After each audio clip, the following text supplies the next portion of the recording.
Hey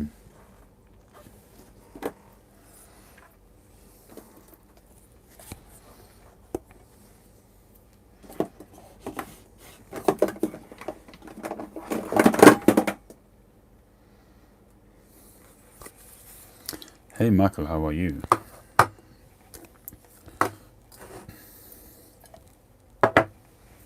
Long time no speak, hope you're well.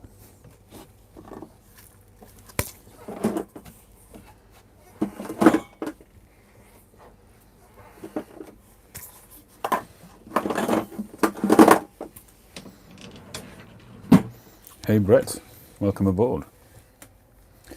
What are you smoking tonight, guys?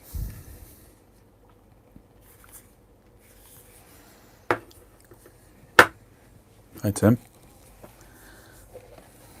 I think I'm going to be breaking in the new Rattrays.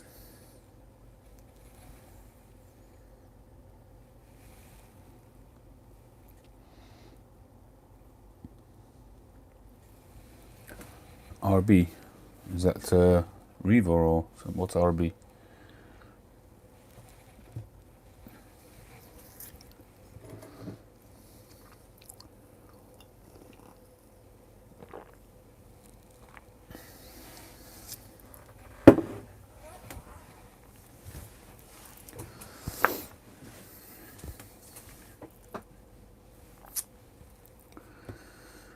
I'm kind of deciding RB plug, right? Alright.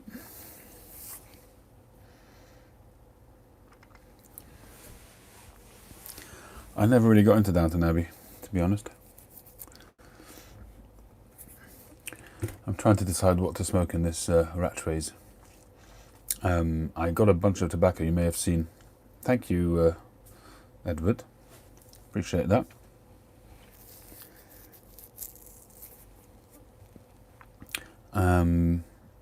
So I got these tobaccos in La Flor Dominicana Colorado Oscuro.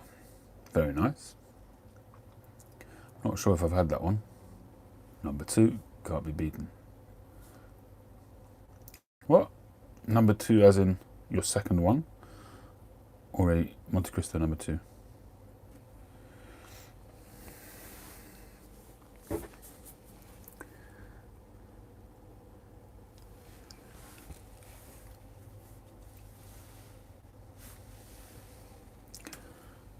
Hi Lee, thanks for joining.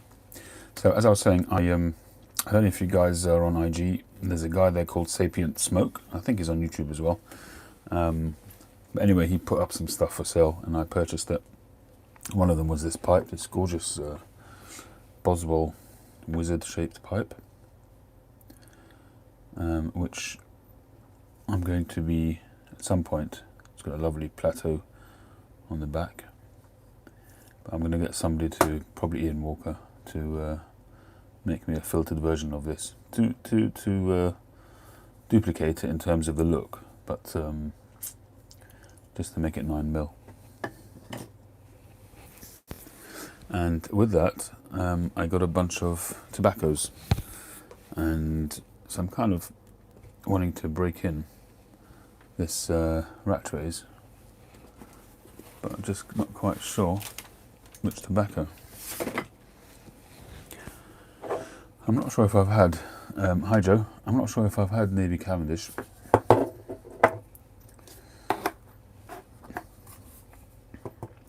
This Dark Twist, and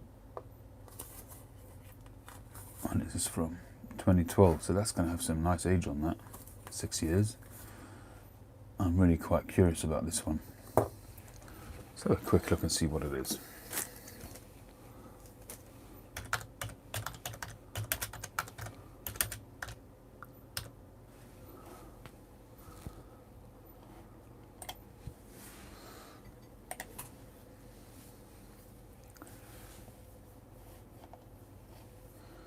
Right, this is Virginia, Kentucky, and Black Cavendish. That should be pretty good, actually.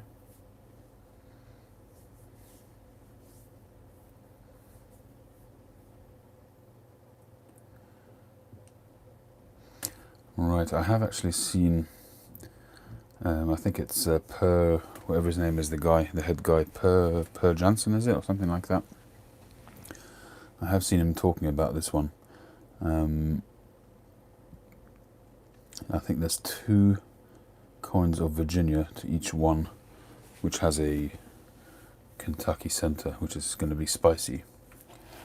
So I think I'm going to give that a go. I'm really quite curious about this one. I've been smoking quite a lot of tobaccos which fall under that same bracket, such as the Benson & Hedges Special Virginia, which has got some Kentucky in it. And there was something else I tried as well recently. And that Kentucky spice definitely gives it a little bit of a kick, makes it enjoyable. So I'm going to open this.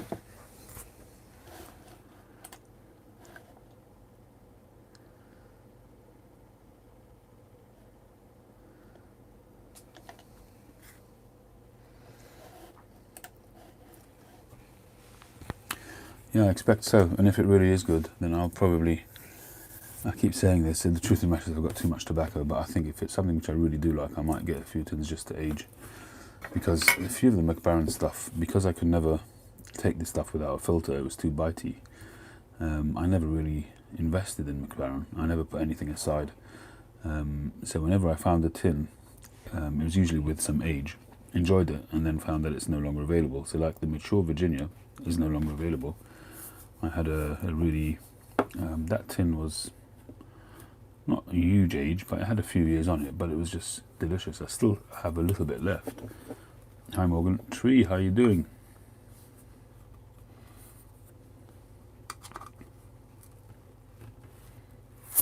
Nice fizz. Tree, did you get that bunch of tins from Alethea? Did she send them to you? Because I sent her your address a while back. Oh, that smells awesome.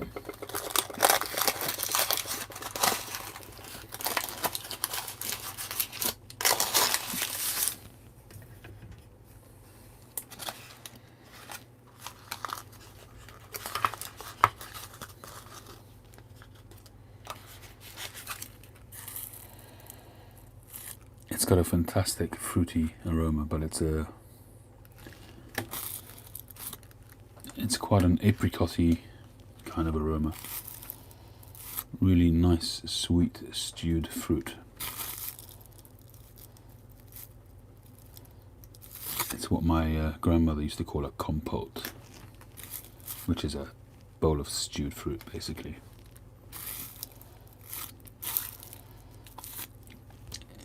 It's like a bowl of fruit soup, the aroma. It's just fantastic. Oh man. That is good. Sorry, not wishing to get your juices flowing too much. A word. I've just popped a tin of Dark Twist from what did I say it was? 2012? 2012, and it's fantastic. It's got a fantastic aroma. So, officially, you get 2 medallions of Virginia to 1 medallion of Virginia and Kentucky, which is one of those. So seeing as that's the proportion that's in the tin, I'm going to break it up on that basis.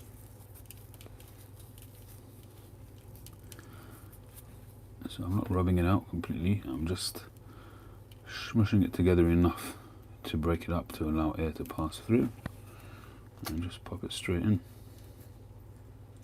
It's not really, this probably will take, I would say the average pipe would probably take about 5 or 6 of these medallions, fully rubbed out, but this is also my inaugural smoke of this Rattrays pipe. Nice sandblast. And it is a proper 9mm army mount, which I've not seen before. The 9mm bit is inside the stem itself rather than on a 9mm peg, which would usually be glued into the stem. Hey, Aces.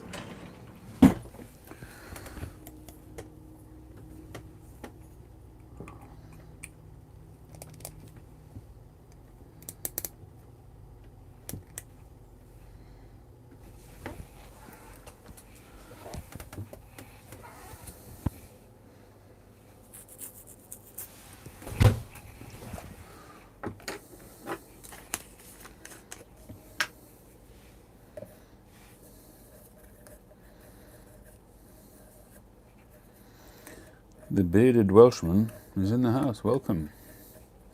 Thank you for joining.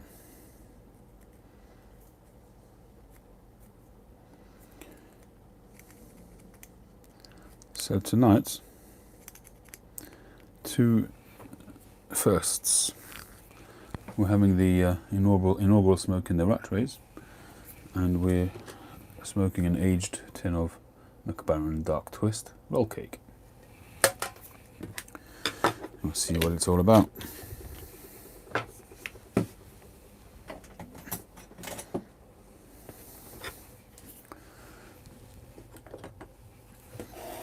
Okay, get the Marrowman out.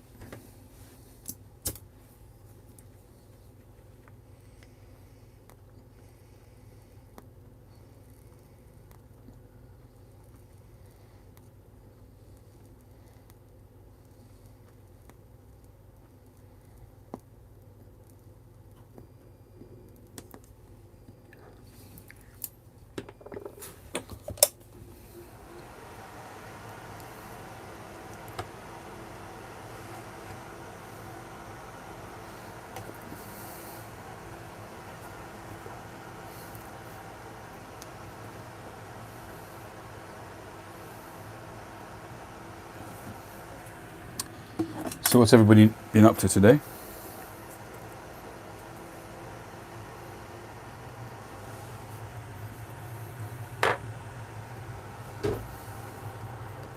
I hope you've all been enjoying a good weekend.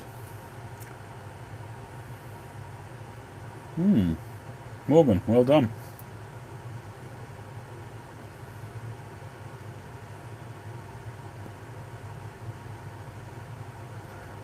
Hey Boris. Piper John is on. Jonty Piper is on. How you doing? You've been to the theatre, cool. What did you see?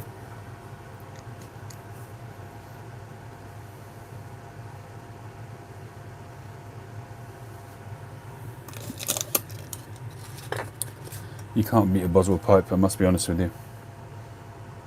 When I first sort of discovered Boswell's, going back 2 or 3 years ago, I was on that website I think it was every Monday morning, 9 AM American time. They keep changing the days when they load their pipes on their website. It was either Monday or Tuesdays at 9 AM, I can't remember which. Maybe it was Tuesday mornings. 9 AM.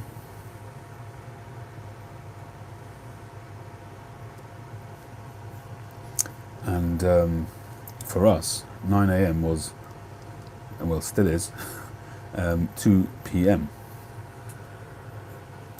So every 2 PM, every Tuesday, every week, I used to be on their website clicking the refresh button every second to see what's being loaded, in case there was anything I liked. I was going through a phase of, I was absolutely hooked on their pipes. I bought, over a period of a year or two, I bought a lot of pipes from them. I've still got a few left. Most of them I've sold on or given away. But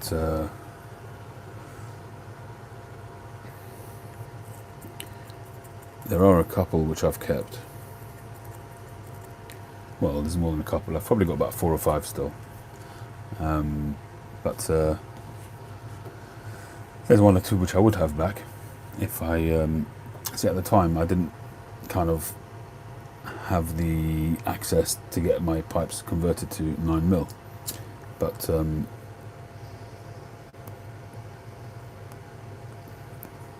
since then I've discovered that Ian Walker of Northern Briars will convert them very, very well. Does a great job.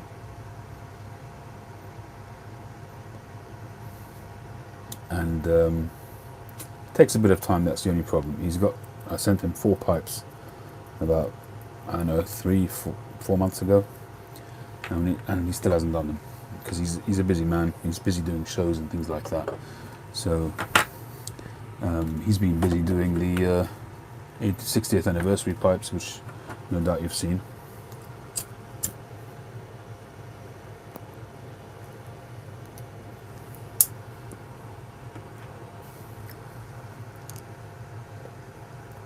So that's the only drawback, is that you just got to wait until they're converted.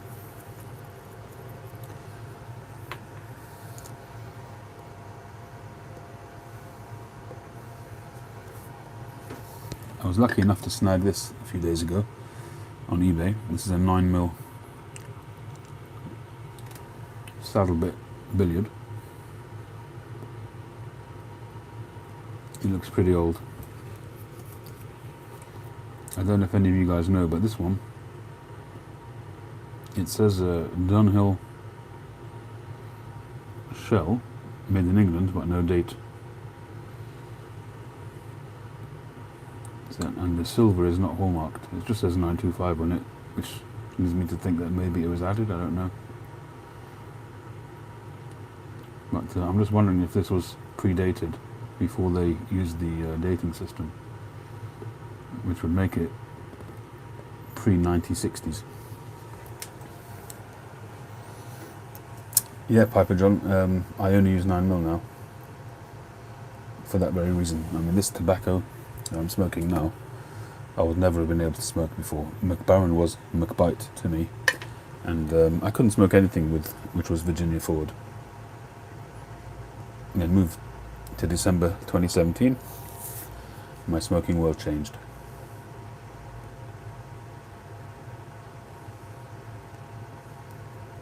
Literally completely revolutionized my smoking habits.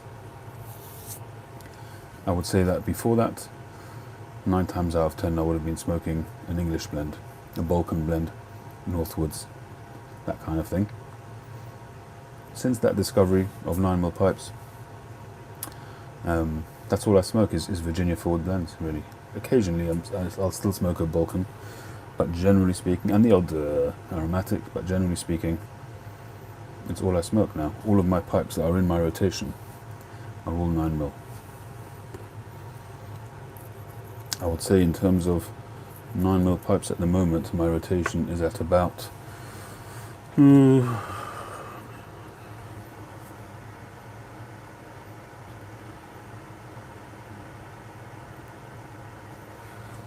probably around 25 pipes in 9mm at the moment. Cheers, John T.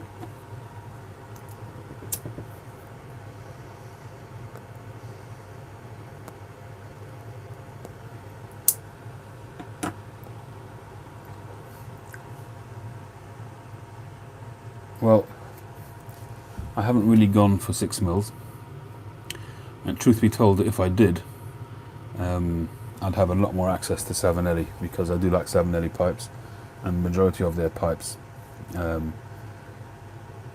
6mm. Tim, absolutely, I agree with you. I think that filtered pipes have had a real renaissance outside of places like Germany, where it's always been prevalent, but even in America I think there's been a bit of a renaissance for filtered pipes.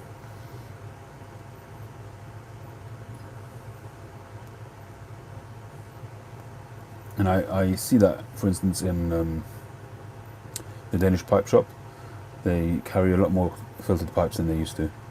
At least to what I can tell. Maybe I'm wrong, but that's what it looks like.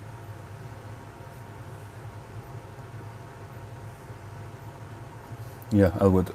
I don't know why, but there seems to have been some kind of taboo associated to filtered pipes in the US. Hey Ryan. You know, in America, you've just got literally hundreds of artisan carvers, fantastic pipe carvers. I mean, the creativity of the American carvers compared to the English carvers is just mind-blowing. Stunning, stunning pipes. But none of them have filters, not a single one, literally. And I mean, there are some that will do it to order. Paul Menard does the occasional filtered pipe.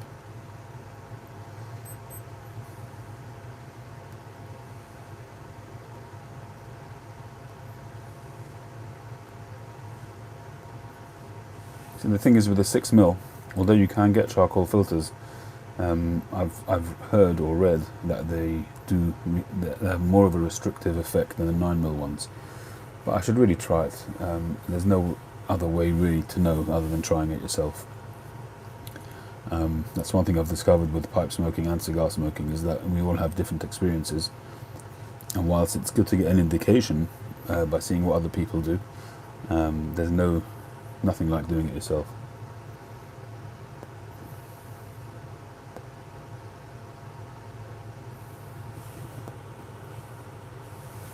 Hi Alexander. Yeah, I could see why you do that with it, why you would do that with a Toscano.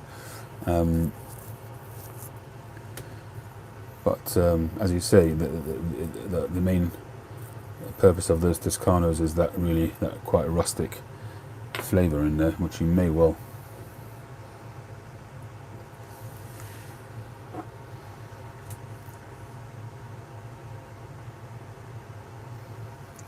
All right. Yeah. Listen, we all need to use what works for us, Tim. I've really not had any issue at all with charcoal filters, not with the draw and not with the flavour.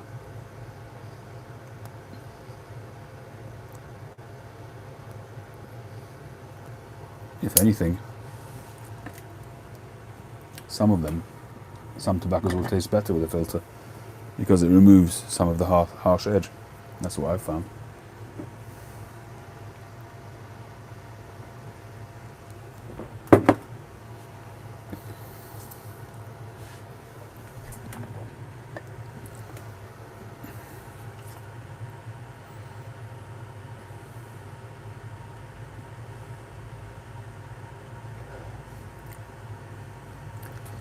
Yeah, it really depends on your experience with tongue bite, Tim. If you managed before using filtered pipes to smoke without getting too much trouble with tongue bite, then a Balsa would be fantastic. You'd have the added advantage of getting a drier smoke, and it will also have a modicum of effect in relation to tongue bite. But for somebody who's really sensitive to tongue bite, in my experience, and I am sensitive to tongue bite, it's not enough. Balsa filters just don't do it. 9mm just eliminates it. It just literally eliminates it dead. Zero tongue bites. I mean, obviously I could create it if I went mad and puffed on it like a train just to try and generate that tongue bite. But generally speaking, with normal cadence, normal smoking, without thinking about it, without having to focus on my cadence, it works fine with charcoal.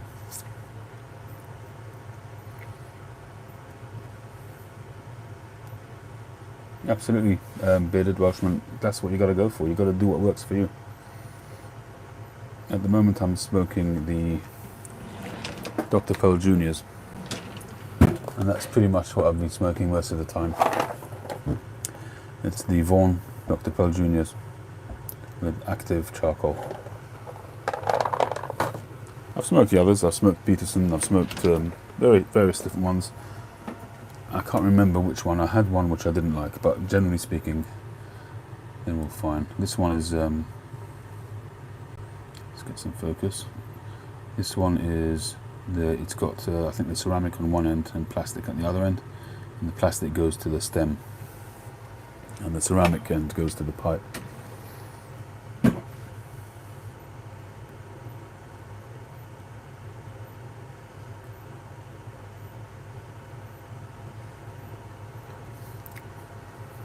This tobacco is pretty good.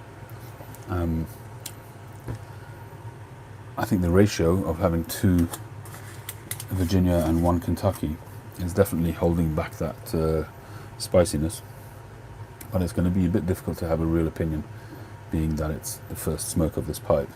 So I don't know how, it needs to be broken in before I can get a decent opinion on this tobacco, or I'll need to smoke it in one of my other pipes possibly.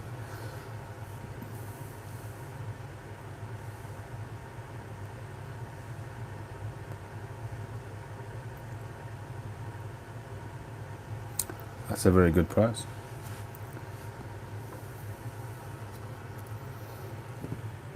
Piper John, I meant to ask you, where are you based?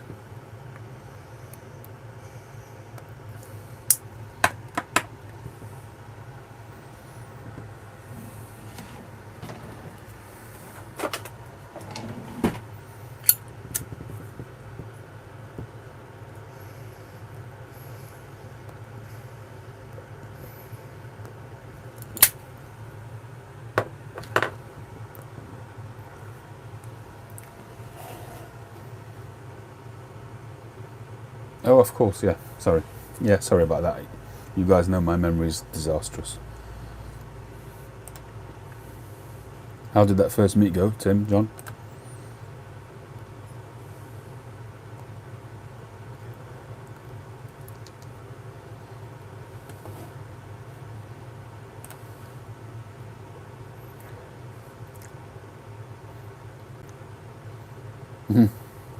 Yes, it was windy everywhere.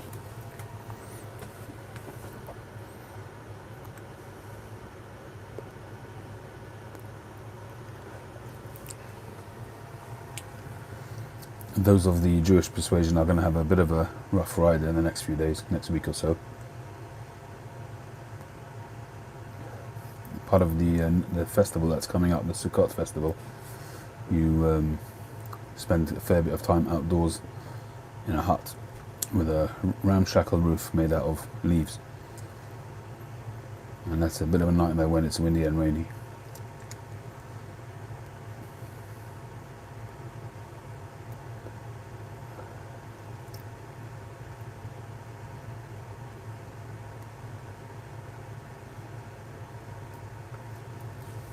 Did I hear somebody say Christmas cheer 2013? Who's got some Christmas cheer 2013?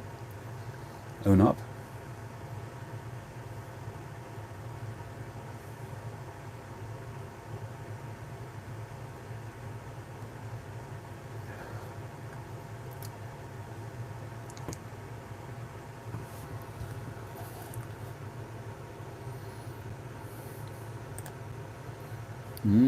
Tim.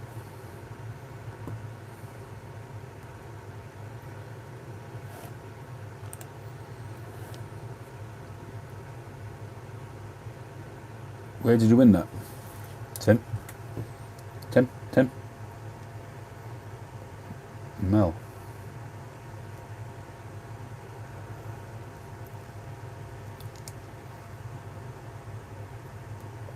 Mel as in... Ouch, Alexander, that doesn't sound good.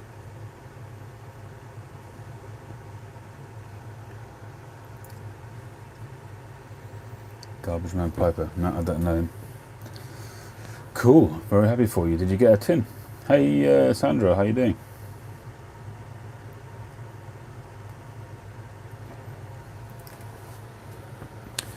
We'll have to do a little swap, Tim. A couple of bowls worth for some London fog, seeing as you've run out.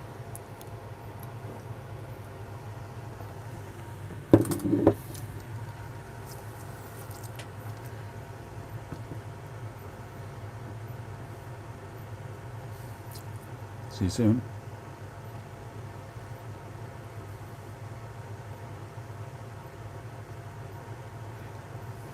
Where's it coming from? The US?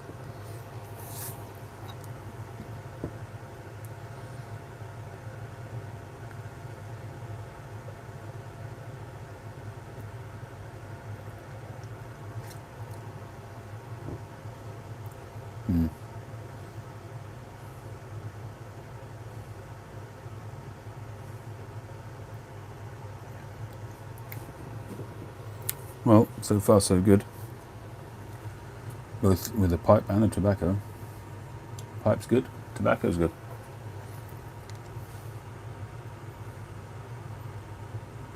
I do sometimes experience when I'm breaking in a pipe that wherever I smoke in it, it just doesn't taste good.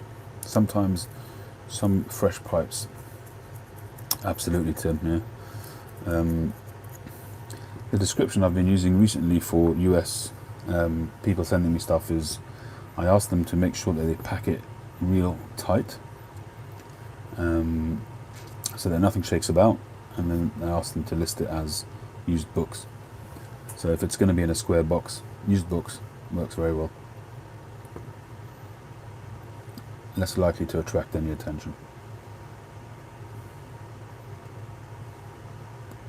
And one of the things I've noticed with the UK customs is that sometimes I'll get something in which they don't even open, and the value is less than the benchmark that they charge, but they'll charge you the handling fee, and then on top of that they'll whack on the VAT, so you end up with an £11-12 charge for nothing, just because they've handled it and looked at it.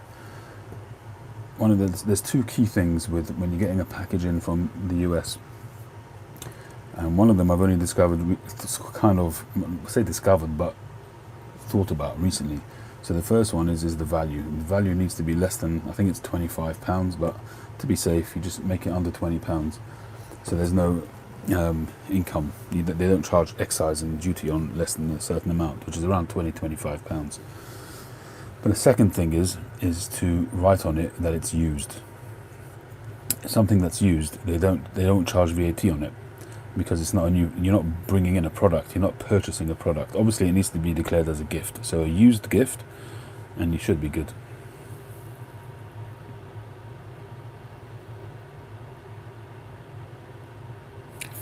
You're very lucky, because if it was a tea and they opened it up and saw flakes of something, they might have still thought it was tea, unless it was labelled internally. If it was in a tin, that would be.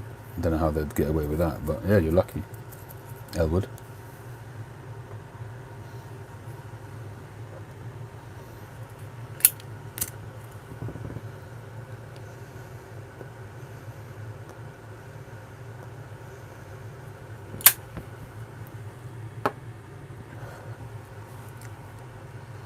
Wow, you're lucky.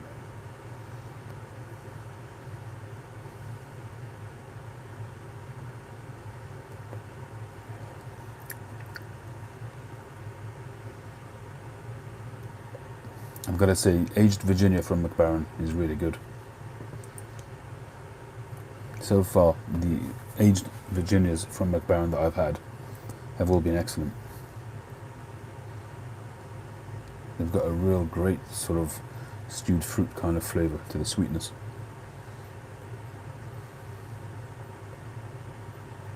Paul, a rare treat to have you on board.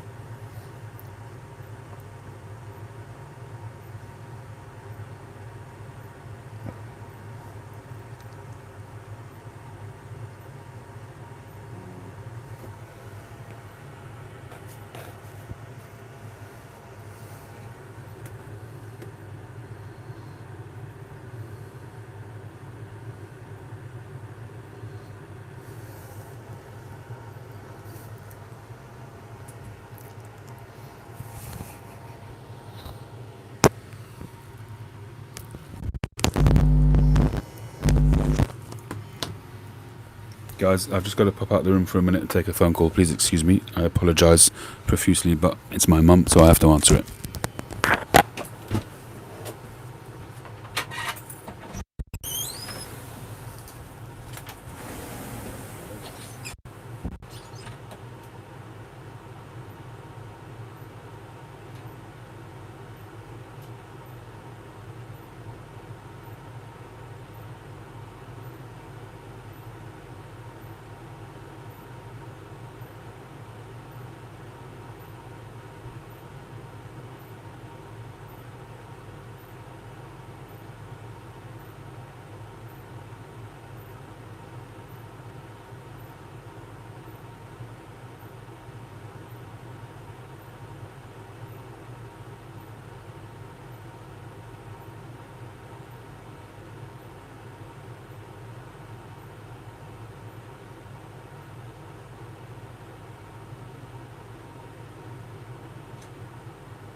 We're back.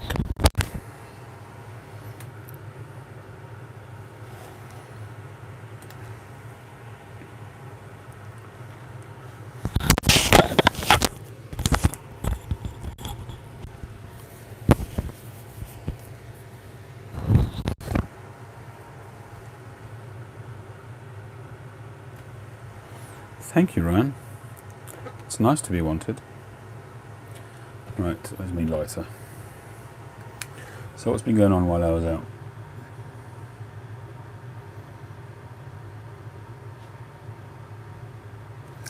Mum is fine. Her power went down for some reason, and she wasn't quite sure why. She got the power back on, but she was in the middle of doing a wash. It turns out the plug on the end of the washing machine wire is all black, so I've got to pop over there and sort that out.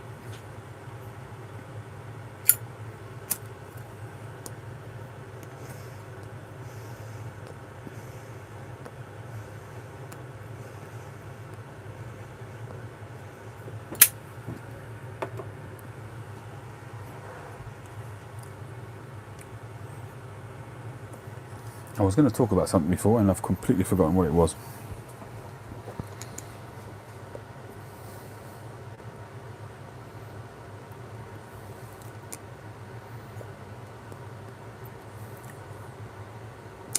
I was talking about flavours in pipes, new pipes, wasn't I? I don't know if that was what I was thinking about, but yeah, filters generally. But I had started talking about flavours in new pipes, and I've had some funny experiences. For the most part,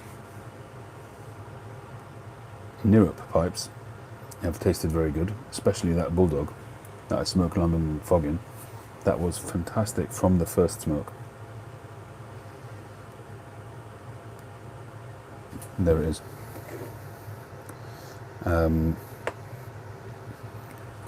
Actually, also Northern Briar's pipes. Never had a bad tasting pipe from Northern Briar's, and I've had a fair few pipes of his.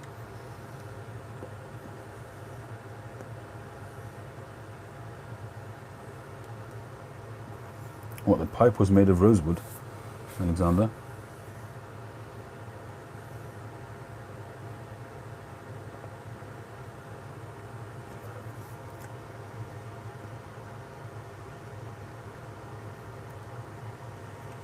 But one pipe which really I still haven't beaten, and it's a pipe which I really, really like, which is that Soren Refberg.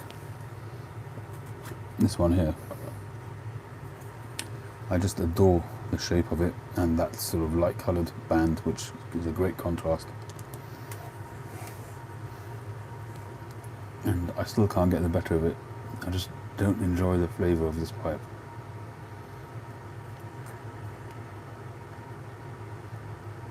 I love that shape.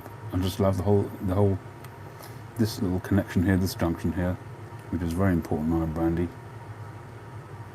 I like this saddle bit here is great, and this bit of probably boxwood or something like that. I just like everything about this pipe.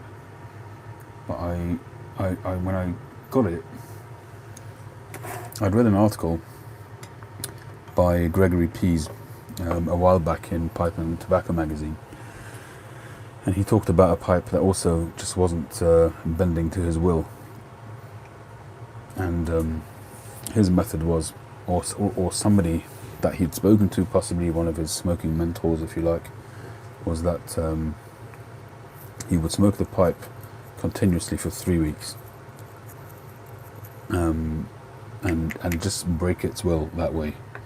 And I can't say that I did that for 3 weeks continuously, but I certainly smoked it for a while trying to do that, but it still doesn't taste great. And I got it from new. I think it was a new old stock.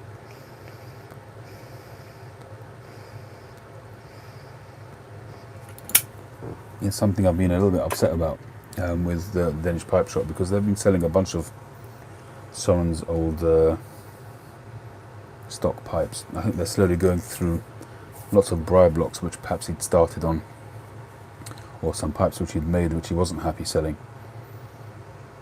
And I think the Danish Pipe Shop have probably bought up his stock or something like that. So I don't think he smokes anymore himself, Soren Refberg. Do I build up cake?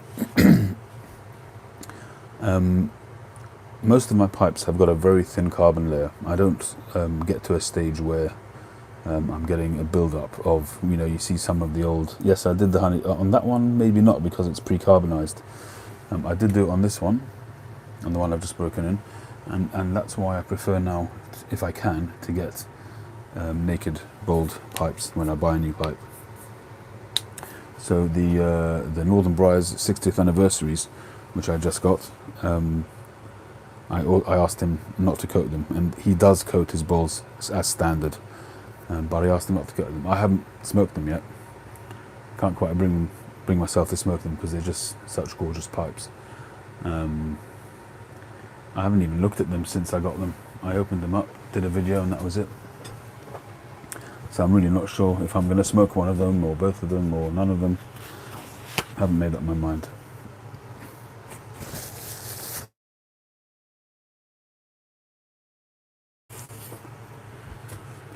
Where are they?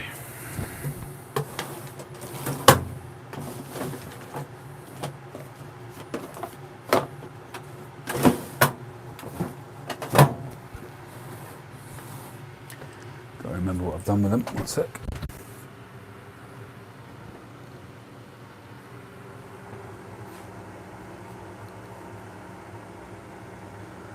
That's not funny. I thought I put them in a drawer. Perhaps the wife's gone off and sold them. Just a sec. Let me just put my brain back into my head.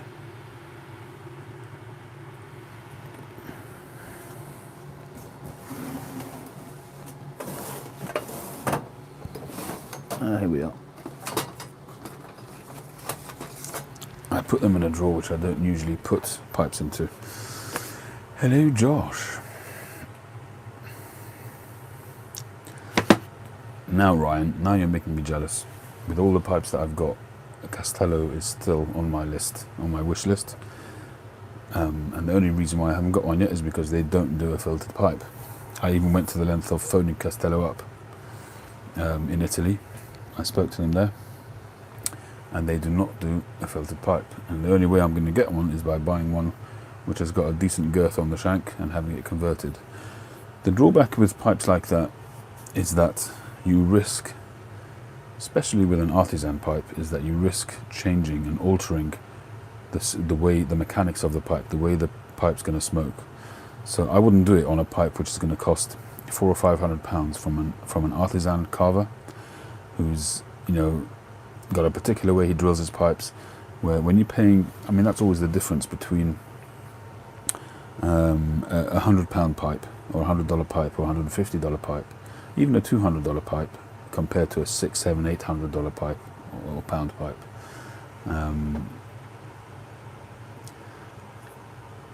When you're buying a pipe in the upper range, you're not just, at least that's how it should be, is you're not just buying a pretty pipe, you're buying a pipe with somebody's expertise in making the smokability of the pipe superb. And as soon as you mess around with that, you drill it, and to make if you've got here your drill, which is, let's say, 4mm down there into the base of the bowl, you suddenly put a whacking great big 10mm drill bit in there, it could theoretically mess things around.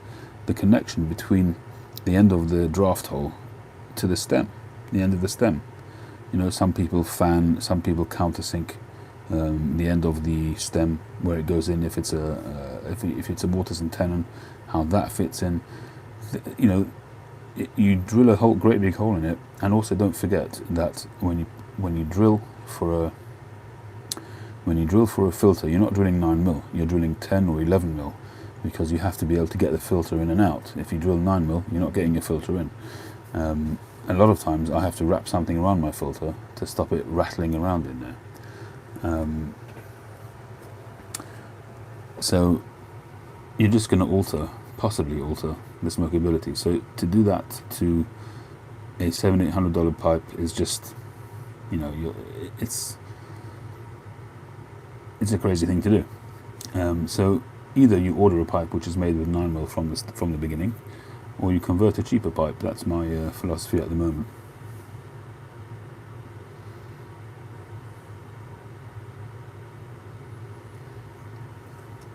I've had very good experience, Paul, with my Chacon. I love it. It's an absolutely gorgeous pipe. It's not a particularly actually the bowl is quite large. I was very lucky with this one. It's got a lovely grain. It's not a big pipe. It's very light, but no issues, thank God, so far. It smokes very, very well.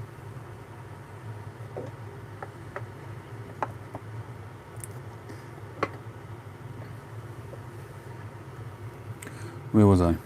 Okay, so you wanted to see that pipe, those two Ian Walker pipes. One sec.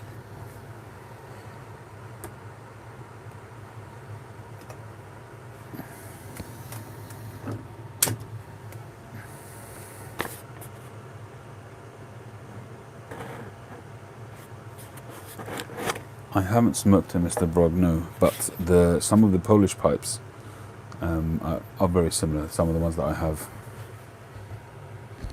Good luck, Ryan. Thanks for joining. I'm getting that way, Paul. I'm really sort of enjoying the Chacon pipes and the Jean Tet pipes that I've recently got.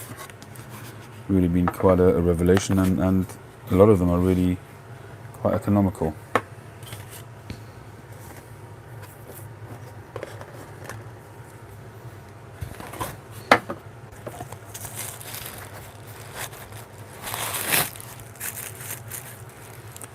So this one is number, we made 60 of these, so this one is 59 out of 60. So this is the Rocks Cut version, silver band with the Cumberland stem. Nice smooth top there. And also this one is unique. I didn't realise this, but he told me when he did it, and told me that he only sandblasted this one pipe, and the rest are Rocks Cut, which is a rustication as opposed to a sandblast. It's not the most craggy sandblast in the world, but it is a sandblast. So this is a unique pipe. I mean, they're all unique, but they're a handmade pipe, but this one is just one of a kind. So that's the sandblasted one. And number 58 out of 60 is the smooth one.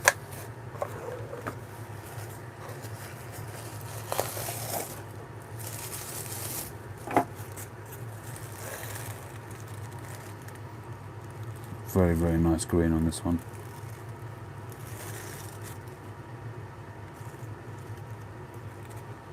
Nicely rounded top. Generally speaking, I prefer a flat top, but it really works on this one. You can just see how the grain is sort of running up the side of the pipe and finishing up here in the bird's eye. It's just stunning.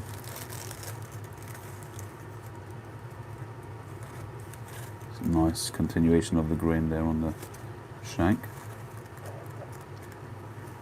I've just noticed as well there's a very slight fanning out of the stem.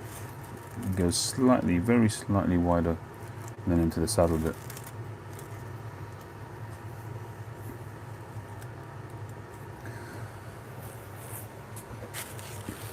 Oh, that's pretty cool, Elwood. Pelican's hard to get. I had a tin very early on in my pipe smoking experience, and I didn't like it, and I gave it away. I've kicked myself ever since. I would like to try that again at some point, but let's say I'm not in that kind of sort of desperate situation where, you know, when there's a tobacco out there that I'd like to try, that I have to absolutely get it.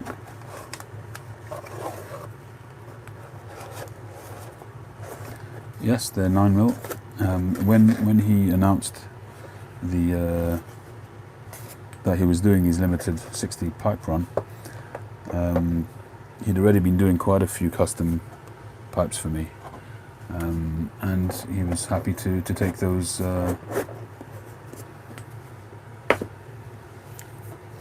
Elwood, if you are minded to get me a tin or two on my behalf, obviously I'll send you the PayPal. I'd really appreciate it. I wouldn't mind trying that.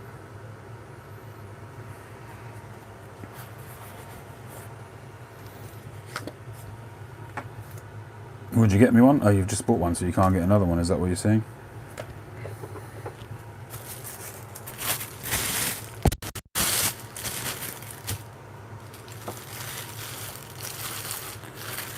We can't even get onto pipes and cigars now here in the UK. It's blocked because of the laws.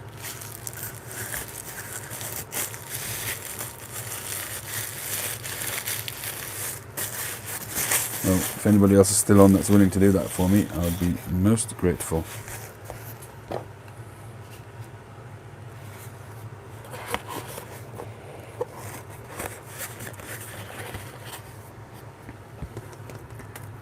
Very nice leather bag as well. Smells delicious.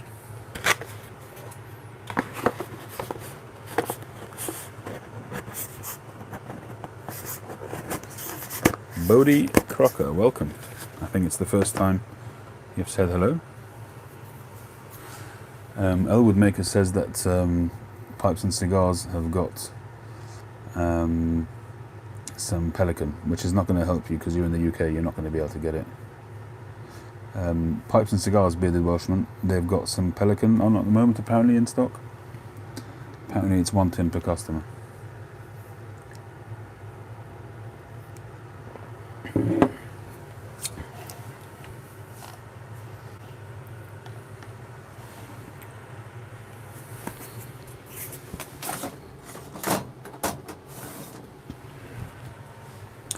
Well, if anybody is able to get one for me, I would be extremely grateful, and I will reciprocate in kind, of course, as I always do. But that's fine. If you can, you can, not. Well, apparently, Elwood Maker says that they've got pelican in stock. It won't last long, so if you're able to get a tin, fantastic. If not, don't worry about it. I'm not that, desperate for new tobaccos these days. That's very good of you. Really very good of you.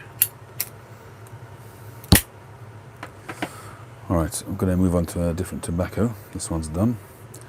Very nice, this roll cake, actually. I've got to try it in a different pipe, but it's very nice.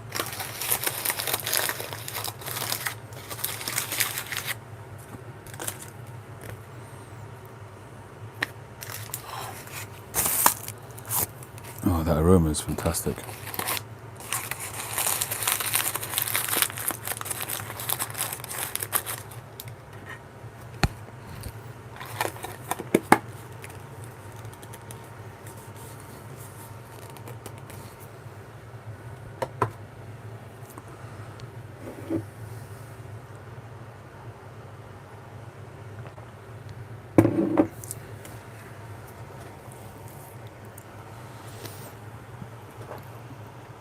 Well, Peterson have released that limited edition 2018, which is also a Virginia, Kentucky type affair, which I think that will be, Butera Pelican, yeah, which I think will be a fantastic aging prospect.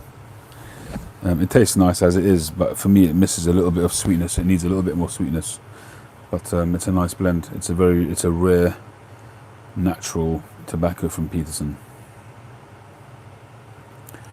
Thank you, Bearded Welshman. Really much appreciated. It won't stay there long, so if you can, that would be fantastic.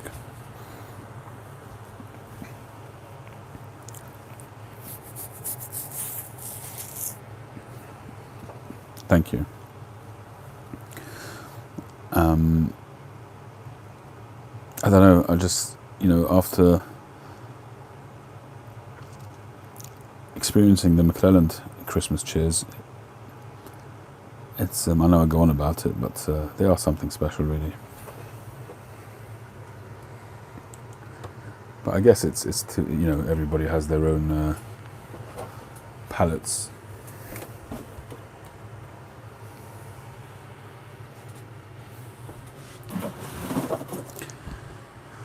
Right, I think it's time for a cigar, don't you?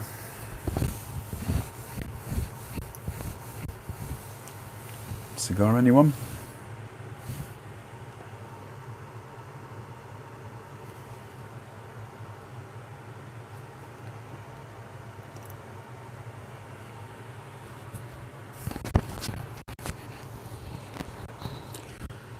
I'm just going to have a look in the or see what I fancy.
Well, I've decided to treat myself.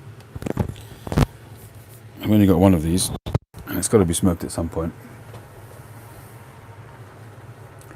See, Edward, thanks for joining. I'm going to be smoking a Cohiba Behike. This is a Behike 52. Oh, that's awesome. Thank you very much. Oh, this smells fantastic.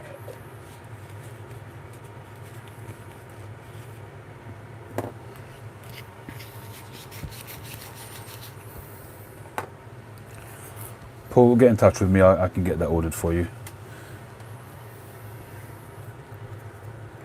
If it's difficult for you to get it shipped over. But otherwise, you should be able to get them both from... I'm assuming that they ship to the EU. I don't see why you should have a problem getting from GQ Tobaccos or My Smoking Shop. Any of those will do that for you. Both of those blends, I think. Nespa? Tim?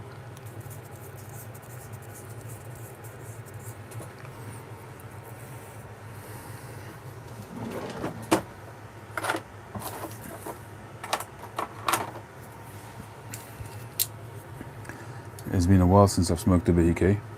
This is the only one I've got.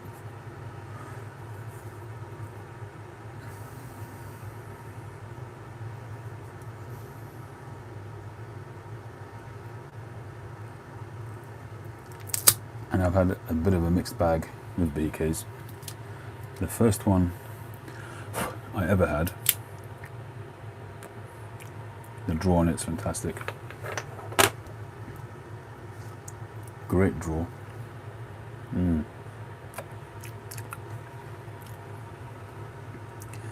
The first one, as I say, the first one I had was a 52. I'm trying to remember when I had it. I know I had one. I had one on the way to Blakemore Briars, if I'm not mistaken. That was a good couple of years ago now when I did my video on my visit to Blakemore. I really need to go there again. It's been so long. And I think I had a 54, which was really disappointing. This is a 52. I don't know which year it's from. Chances are it's 2 or 3 years. But the ones to have, really, are from 2010. 2010 is the year the Behike was released. And from what I've heard, I mean, I've got a friend who has a humongous cigar collection. And he's got some from 2010. And he told me that the 2010 release, it was the first year, and they'd obviously made them and let them age. They came out, when they were released, they came out with plume all over them, and they just apparently tasted absolutely divine. So that really built up my whole sort of appetite for these things. And as I say, I've had a bit of a mixed bag. The 52s for me so far have been the best. The 54 to me just didn't work. The Vitolo is wrong, and I can't imagine what the 56 is like. I mean, this is a Robusta size, and the Robusta has always been probably my favourite size.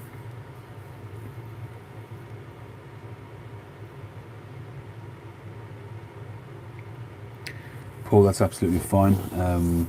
I'll let you know what the cost is, and I'll get it over to you.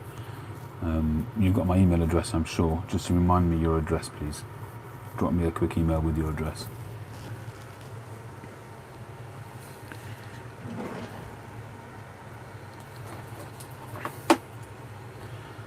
Special moment calls for a special lighter.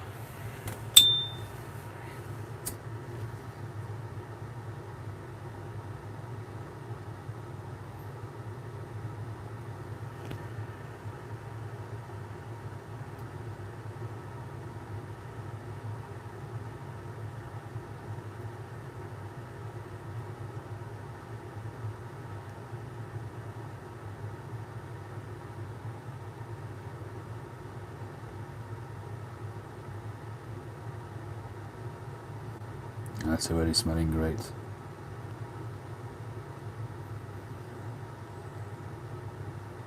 Whoa, yeah, here she goes.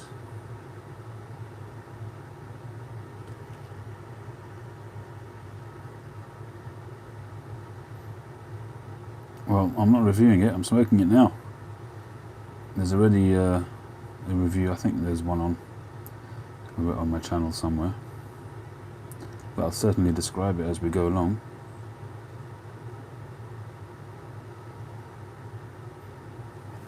Here she goes.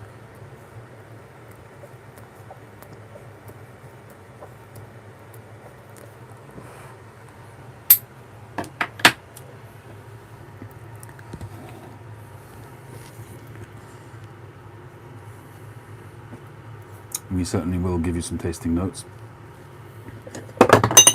Bang, crash wallop.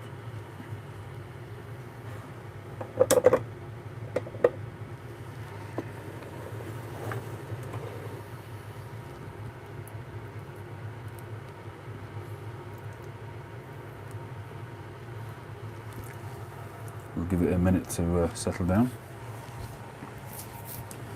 The cap came off so smoothly, it's almost like a large punch rather than a straight cut, but it cut very well.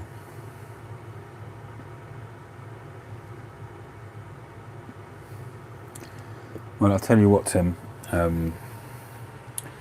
you smoke it however you like. There's no hard and fast rule, with or without the band. All cigars used to be bandless in the old days. The only reason why bands were ever invented was to prevent people getting yellow fingers. Is there somewhere that people could hold it without, especially the ladies, without getting yellow fingers? What was I saying? Yeah, Tim, Cohiba Robusto, I would probably still say is my favourite cigar, even though I rarely smoke it because of the cost. But I would say that based on the amount of cigars I smoke, I would have to say probably H. Upmann, because I smoke those probably the most. But the Cohiba, the flavour, a good Cohiba Robusto, fantastic. Absolutely, Tim. I'm a cad through and through. I'm proud of it.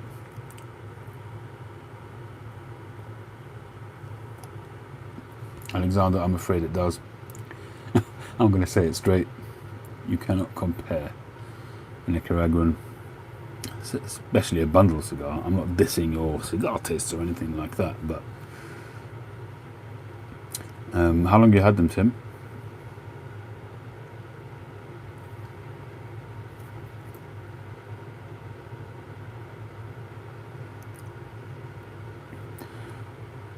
To be honest with you, Michael,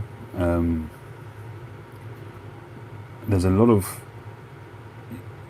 content out there about pairing, and I actually prefer a cigar to taste how it's supposed to taste. And although I'll have it with a coffee sometimes, but I like to taste the cigar as it's supposed to taste, so I don't pair with really robust drinks, whether it be beer or whiskies or whatever. I just like to smoke them as they smoke.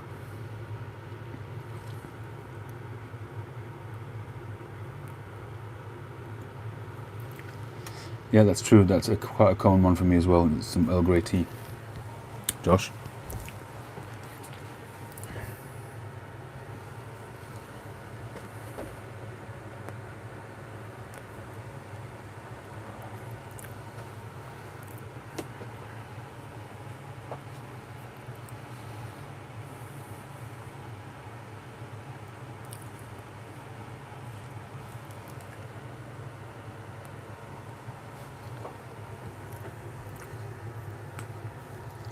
Well, it's starting off quite woodsy.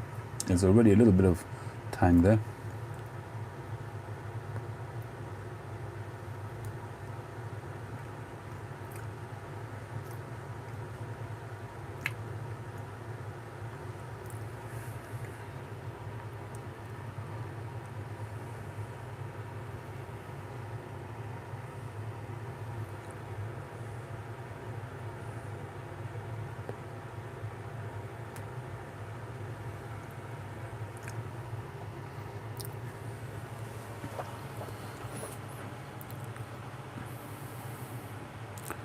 Paul, I've been meaning to ask you, do you inhale the Toscanos? Dang it, my coffee's finished.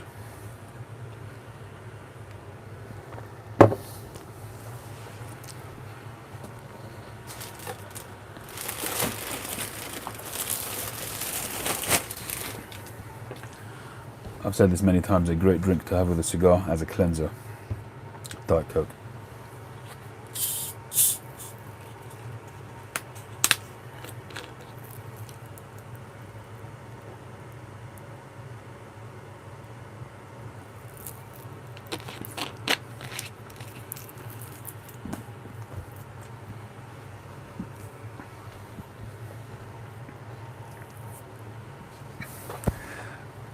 I'm glad to hear it, Alexander.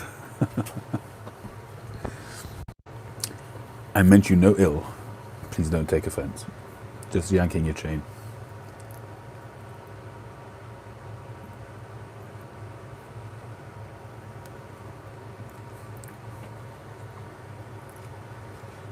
The flavour on this BK so far actually is reminiscent of tea a little bit.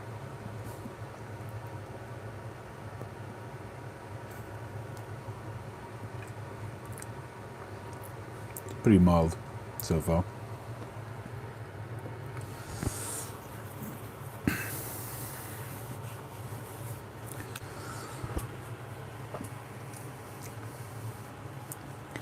But I don't know if you guys have had this experience yourselves. I'd often notice with my humidor that my cigars go through seasons, if you like. Sometimes my cigars all smoke fantastically and they taste great, and sometimes they'll just taste a little bit off, a little bit not as they should, and I wonder whether it's just inconsistency amongst the cigars or whether seasonal changes have an effect on the cigars. The humidity and temperature is pretty constant in my humidors, and the room that they're in is also pretty constant because I have an air conditioner in there 24/7, 365, so the temperature is maintained.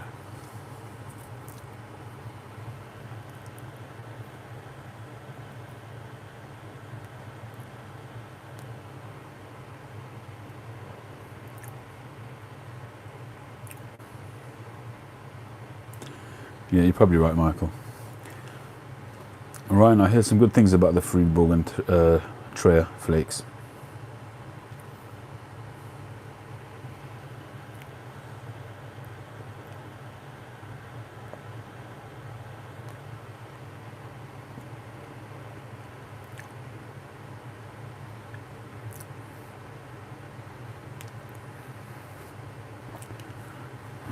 I don't think I've had the dark flake. You're not talking about rich dark flake, are you? From Samuel Goeth.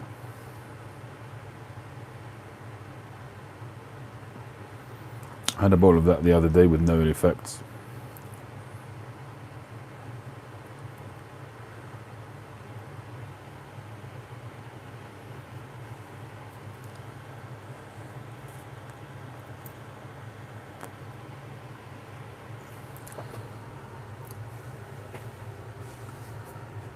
That's where we're at the moment.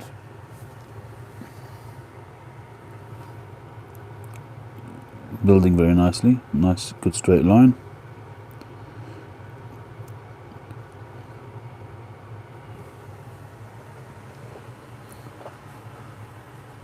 Alright, no, I haven't tried that.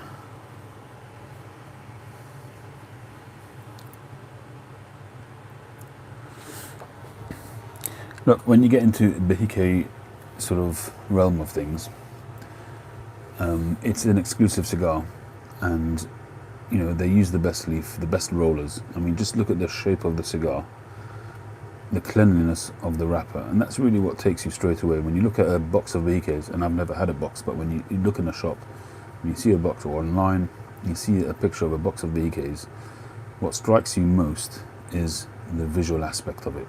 There's a beautiful clarity to the and consistency to the color of the wrapper.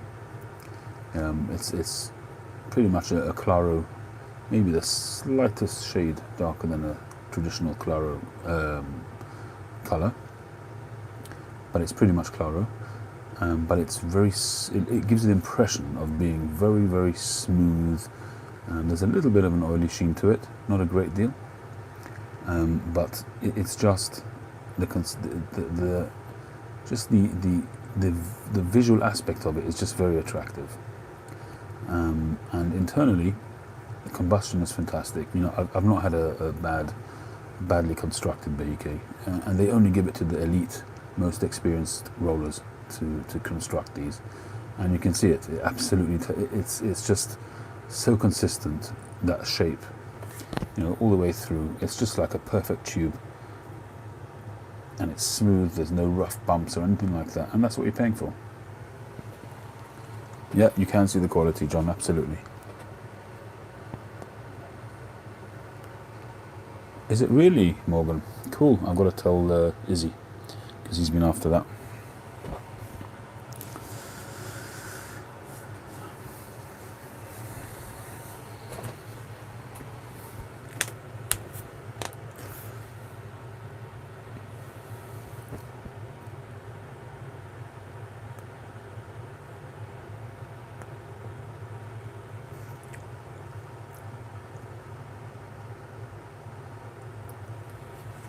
On this one, not yet, no.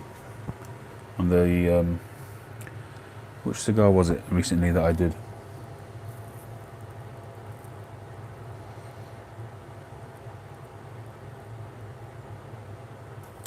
Yeah, Paul, it's a different world nowadays. The Cuban cigars are they are pretty much silly money.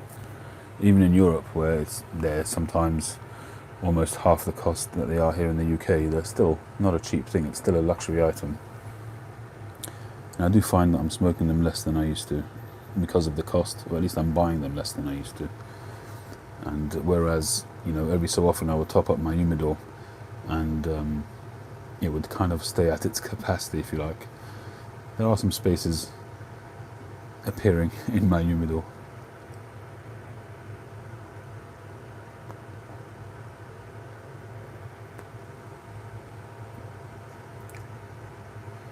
Nice tree, very nice. I really like the white Churchills. I think I've got some short Churchills left. I bought those really early on in 2015, I think it was, the end of 2015. And it was horrible at the time. I didn't know, I really had very little experience. And they were really very green tasting. And I just put them aside. And I'm very thankful that I didn't get rid of them, because they taste now they taste great.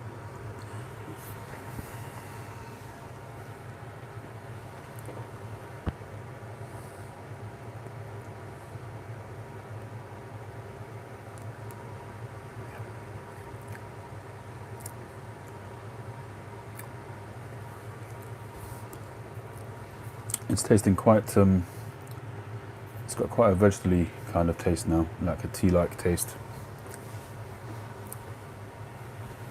Snakes is in the house. Hi, how are you doing? Quite nice, very nice tobacco. Very nice tobacco indeed.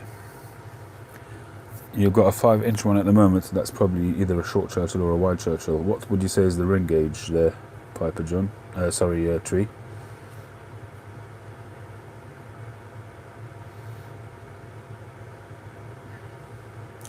Cheers, Bearded Welshman, and thank you very much again for ordering that tin.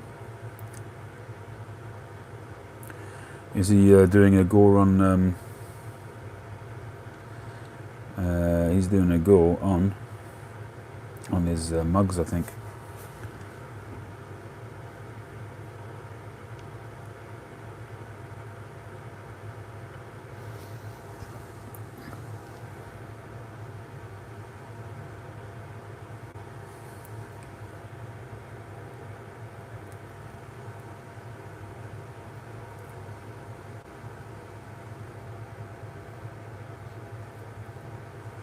Well, if I've got to be honest, the aroma is a little bit ammonia-like.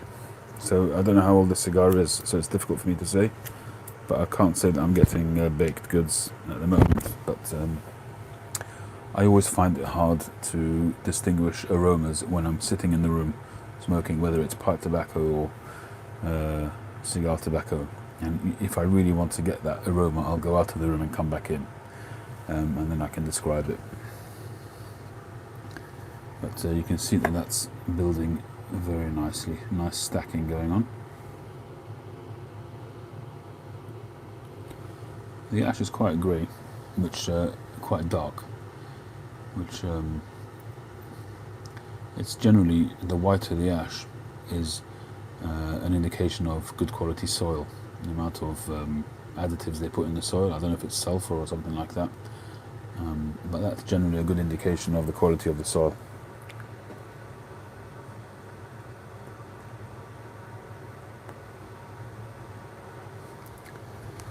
Oh, I don't believe it. Are they having the Hugh and Harriet? They're doing that thing. I completely forgot to buy a ticket. Never mind.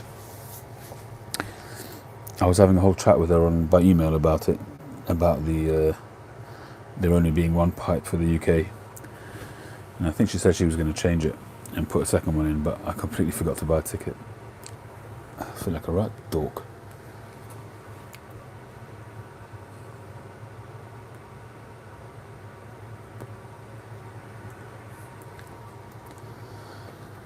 That particular bowl of St James Wood, Ryan, I didn't enjoy, but I haven't smoked it enough to really have an opinion. On the ingredients, if you like,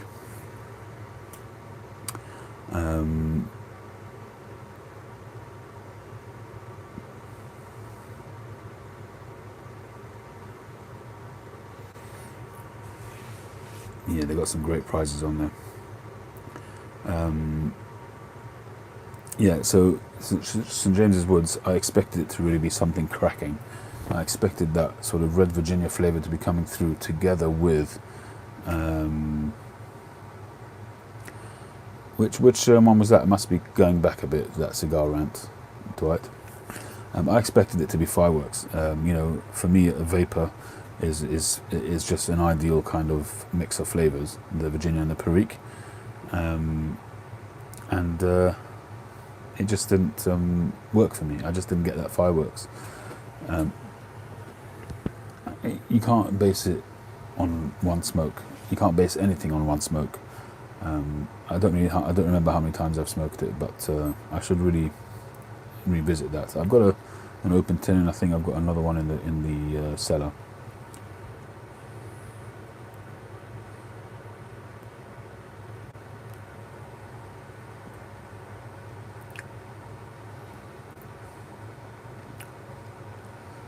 Some nice rich tang coming through now, and the back of the throat.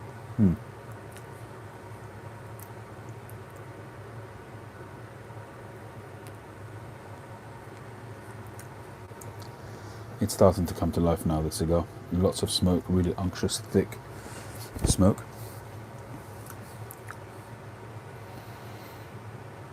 Oh, right. I got a lot of criticism from dumping that Upman, because I dumped it on the street and people went mad.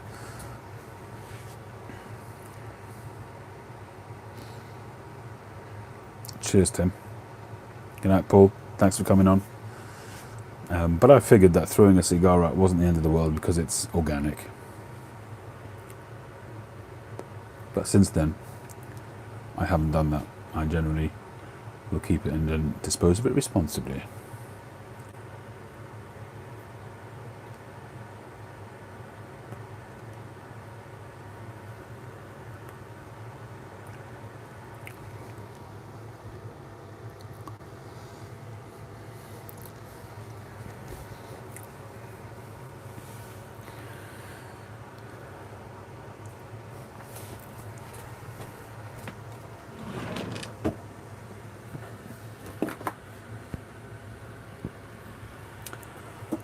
Another tobacco I haven't smoked for a while, which I really did enjoy, which was a vapor, but quite a mild one, was First Responders.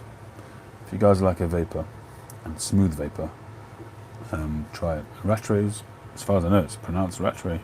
Or if you're in Scotland, it's a Rattray!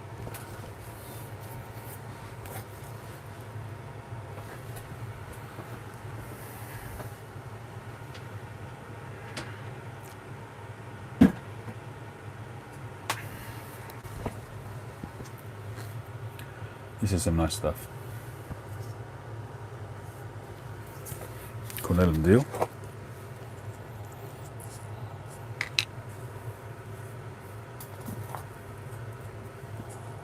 Interesting thing is, if you look at that tobacco, it all looks like fairly brightish Virginias.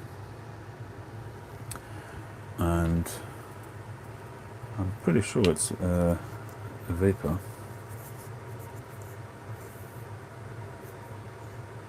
A blend of red, bright and stowed red Virginias with a dash of Perique. Well, it must be a very small dash of Perique.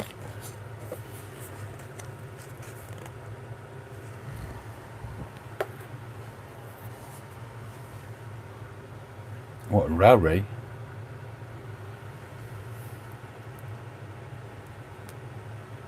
Did you go this year, John?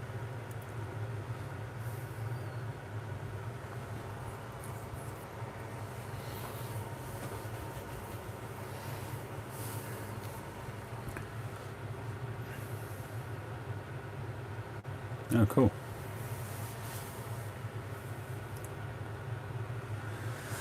To be honest, Ryan, I'd need to smoke it again. It was a while back that I smoked it. It was the first impressions. I'm really not in any way intimate with it, so I can't really... It's tobaccos which I smoke on a regular basis. If I'm not smoking it, I can still talk about it, but that one I haven't smoked enough. To me, it just, if I remember correctly, it was just a bit insipid, but I couldn't really give a... I wouldn't want to talk about it and really not be sure about it.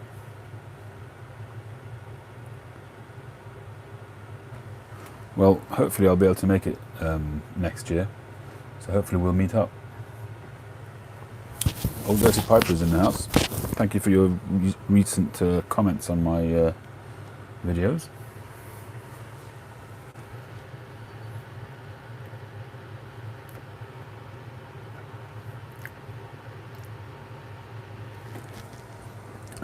That was at the third time of calling with the pipe show. The previous 2 years I tried to go, and my diary just didn't allow me to do that. But this year I was able to go. I drove up. It's a 2-hour drive as well, but still it was a good time. I got there late because I had trouble parking. I couldn't actually find the place originally because it's behind a pub, and unless you know it, it's a little bit difficult to find. You wouldn't, Elwood. That's the whole point.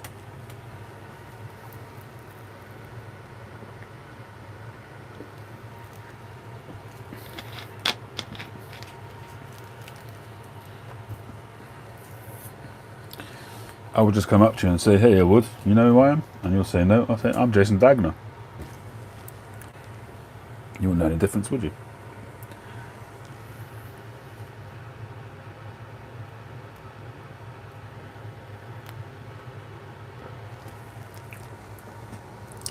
Yes, you probably would. Quite right there. And I don't cuss as much as Jason Dagner, or any of the lot of the people on the YTPC.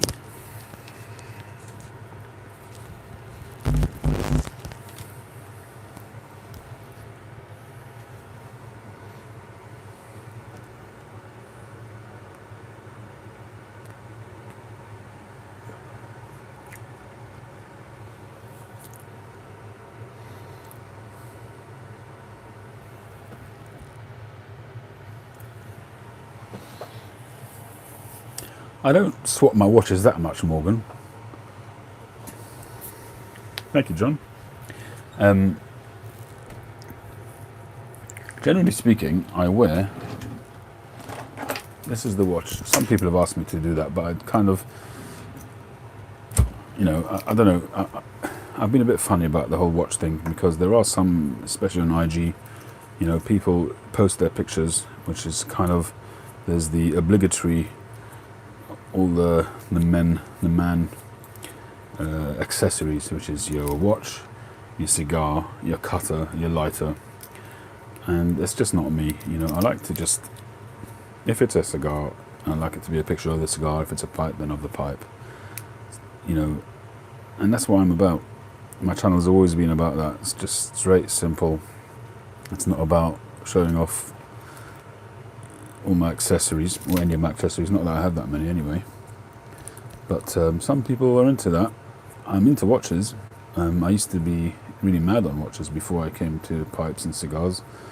I used to have some really quite expensive watches, but I've sold them on. So this is my what I'd call my daily driver.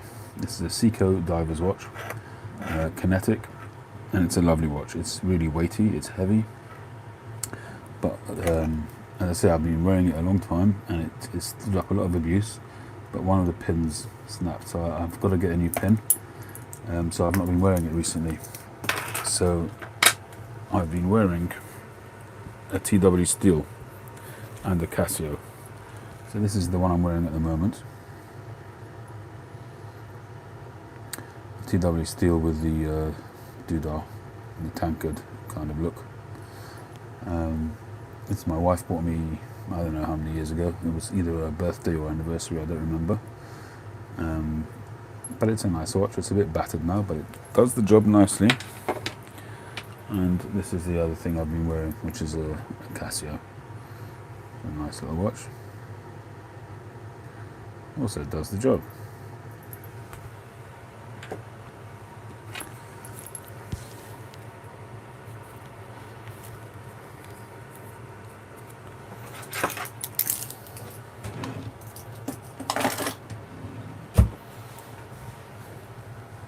It's the same reason when it comes to cigars, you know, you'll very, very rarely see me post a picture of more than one cigar. You know, people are out there posting pictures of their boxes and boxes and boxes of cigars. It's just not me. Stacking nicely, very nicely.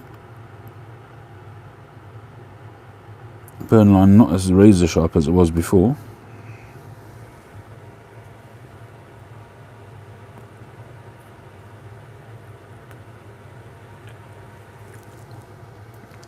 Don't get me wrong, I do like a nice watch. I really do. I used to have some tags, which I sold on. They were just, you know, too valuable really to just hold on to. Which is a silly thing perhaps to say, but that's just me.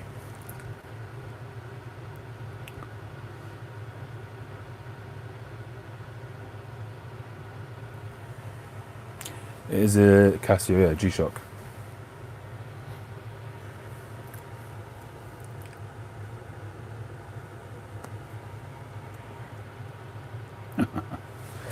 Ryan, you're funny.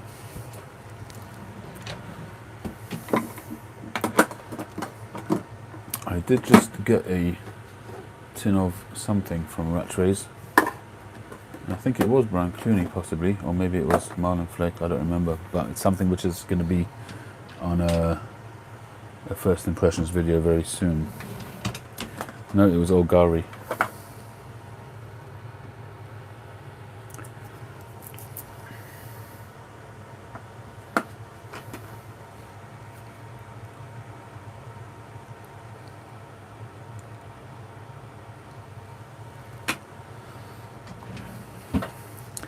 Yeah, if we all talked about the things we had, if we all had the things we had,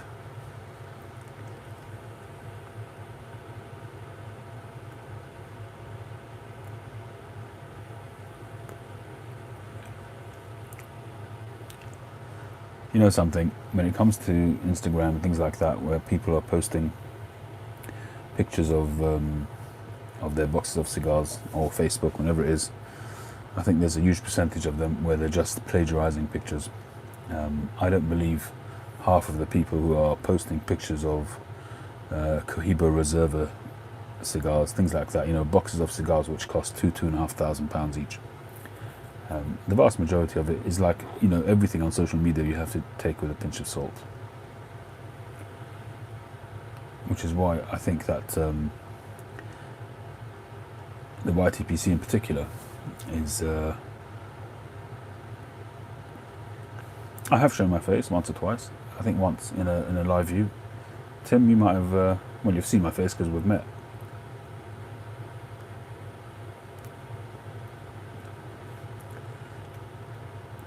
But there was a specific reason. Yes, Josh, you too. Et tu, Brute. When I first started my channel, my first ever video was a standard YTPC video, which I featured in like everybody else. But I took it down, and there was a reason at the time why I took it down. And I started doing them like I do them now, and it kind of became a signature to my channel, and I've just left it that way, and it works. You know, there was a time when I thought that it's a bit pointless, you know, and I would have nobody would be interested, but I realized that I should just do what I want to do, and that makes the most sense, and it works. It works for me. I just really focus on the content. I try to make the content interesting.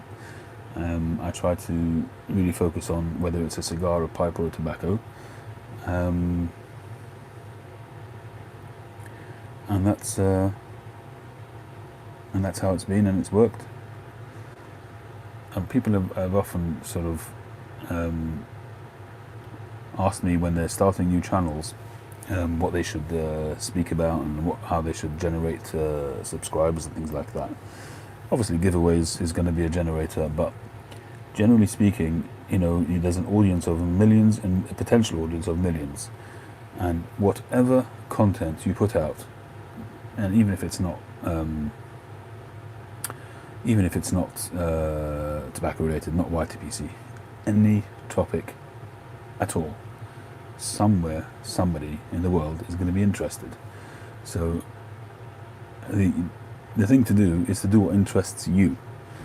People say that they're nervous when they do their first few videos and things like that. It's because you're kind of going into a new realm, into a new kind of experience, and you don't quite know how to present yourself.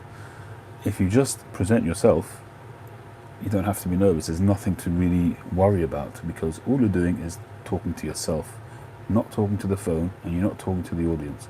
You talk to yourself. You can guarantee that out of the billions of people on this world, hundreds, if not thousands, will have a similar interest, because it's a drop in the ocean. Those couple of thousand people are a drop in the ocean compared to the billions of people on the planet. So if you're going to try and pander to an audience, it's not going to work, because you will not be comfortable in your presentation, and because it's not you, and people will see through that. The amount of times, you know, that there's channels that I've watched and subscribed to and unsubscribed to because they're not being honest, they're not being themselves. And I don't mean that in a bad way, that they're being dishonest in an evil way. They're trying hard to sort of project a certain image, but it doesn't work because it's not them, it's not inside them, it's something else, and that doesn't work. So that's why I've always really not worried about anything like that, and I've focused on the subjects, and that's it. And you know, if somebody likes it, they like it. If they don't, they don't. And there are obviously a huge amount of trolls. You know, there are people out there who, no matter what you put out, they'll just criticize and be negative because they want to bring you down, because they're unhappy in their own lives. That's you know, you'll always have that.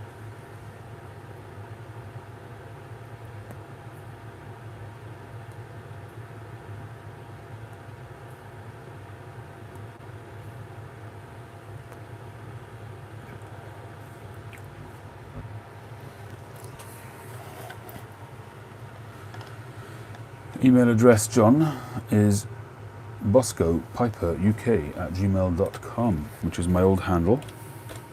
I'll type it in.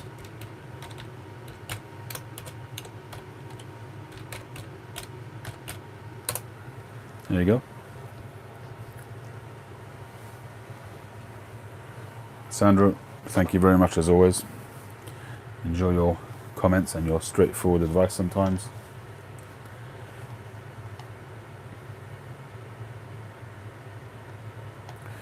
I don't know if you've seen on my channel, I popped on a few days ago with a selection of snuffs that I'd recently bought. I kind of been toying with the idea of starting to do some first impressions of snuffs. I haven't quite decided if I'm going to or not. We'll see.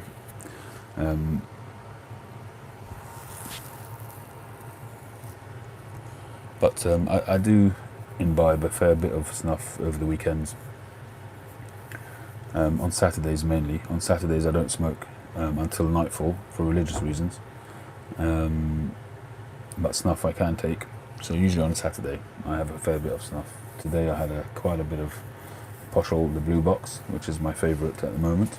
Has been for a while. And some of Wilson's of Sharrow's raspberry snuff, which is very nice.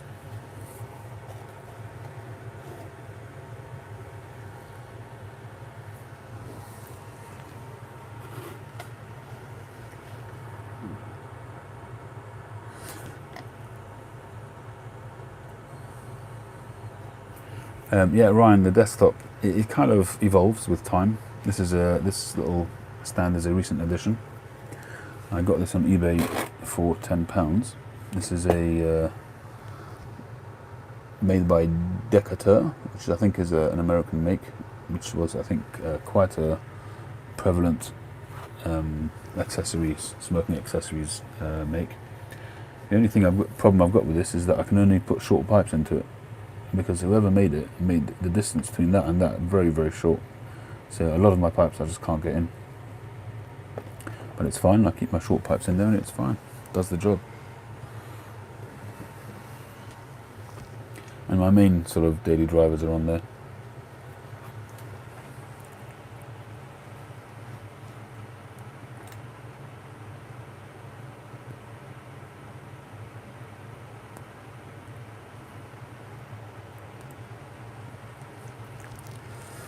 I'll do that, Ryan. Whoops, we've just ashed all over the table.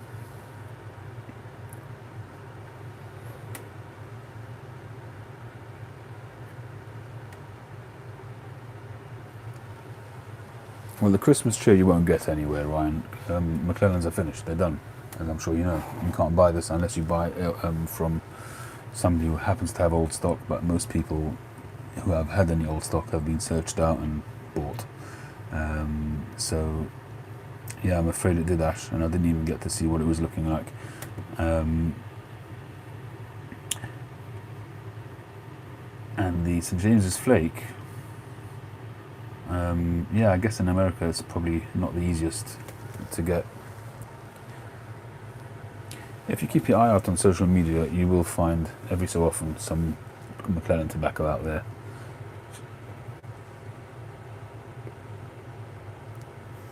There was recently a post on IG of a shop that was selling a stock of a few hundred tins of McClellans. I'm sure it would have been Morgan. 2006 sounds awesome. I've only managed to go as far back as 2014. I've only had 3 vintages, if you like: 2014, 2016, and 2017. The 2014 tin, I've only had 1 tin, which I got from Stutter, Cynthia, and Susan, and I've made it last a long time, mostly because I didn't smoke it when I first got it.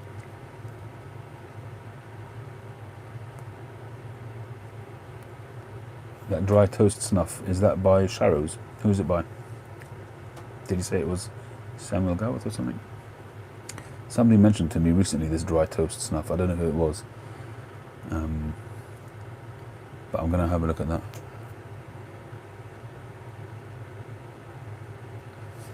Yeah, make it last, Ryan. That's good stuff.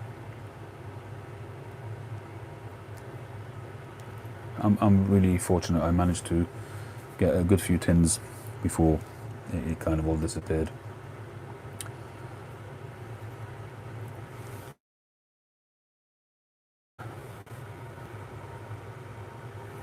some of the 40th anniversary, which was very nice.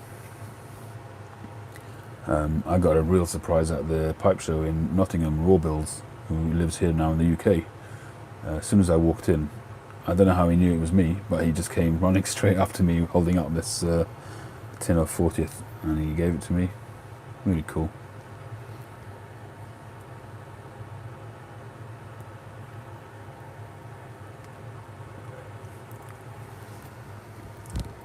The burn line has gone a little bit awry.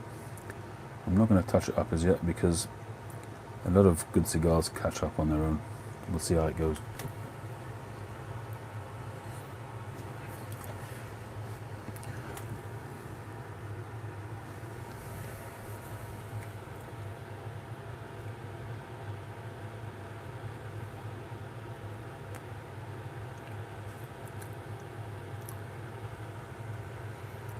Cigar's not tasting as good as it was at the moment.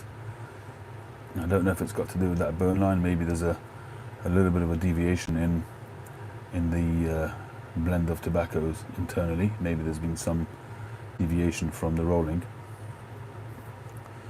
which is indicated by the burn line. So it's possible that the blend has gone a bit awry. Hopefully it'll catch up again.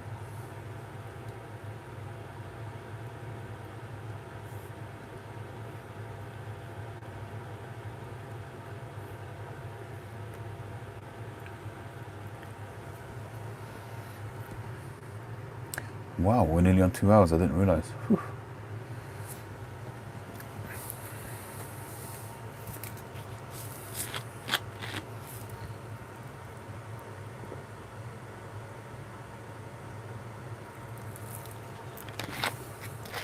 What problems are you having there, Ryan?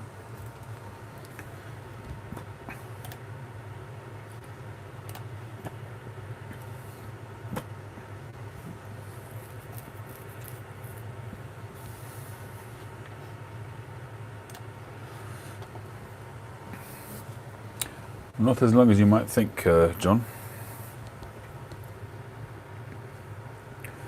I think it was around October 2015 when I picked up the pipe.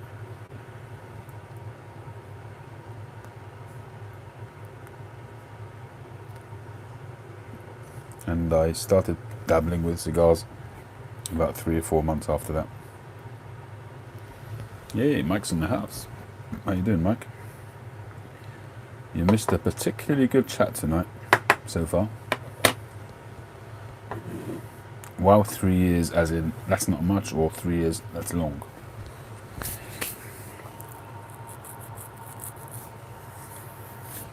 Tim, did you say you were going? Did I miss that?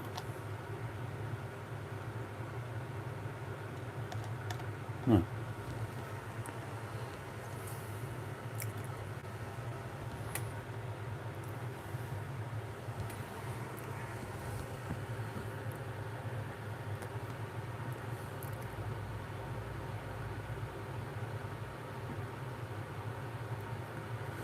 Do you upload it straight from your phone or onto your computer and then upload?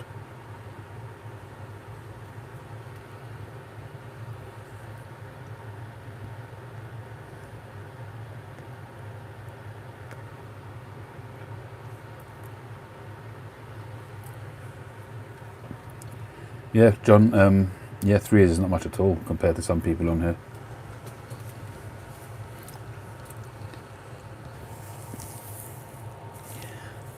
I tend to, when I get into something, I tend to kind of get into it whole hog. Certainly if it's something that I'm passionate about. And when I got into pipe smoking, I really, and again, I've said this quite a few times on my channel, my main inspiration came from the Dagenham videos. And I think that the passion also, although I don't necessarily share the lifestyle, but the passion for pipe smoking is so raw in their early videos. Maybe not so much now, it's more business-like now, but that's where I got it from. And as a result, I've been, really quite passionate about it and picked up little tidbits here and there. But the most comes from your own personal experience. And I've done a lot of experimenting over these few years.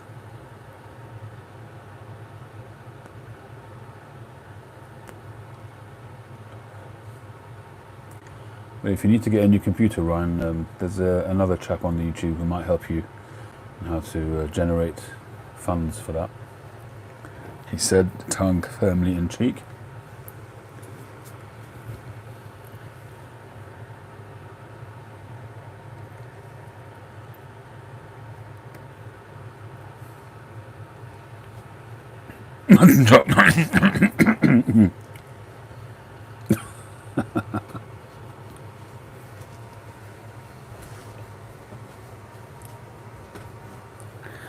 I'm undressed as lamb, if you ask me.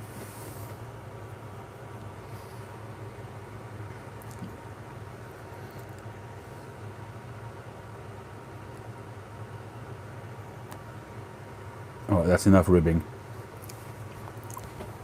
Oh, it's chops, not ribs, sorry.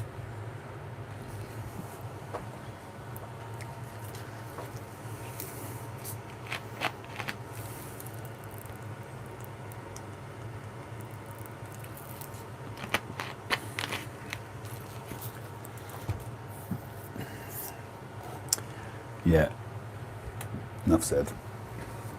I'm happy he got his funding anyway. As I said throughout, he's a fantastic resource for pipe smokers, especially new pipe smokers, so I don't begrudge him that.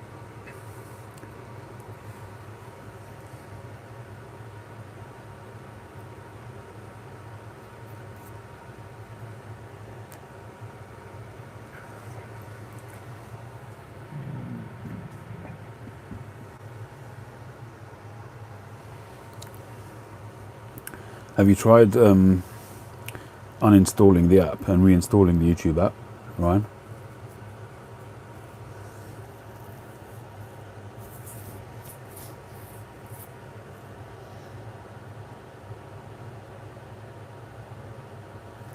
Well, have fun and say hi to the Queen.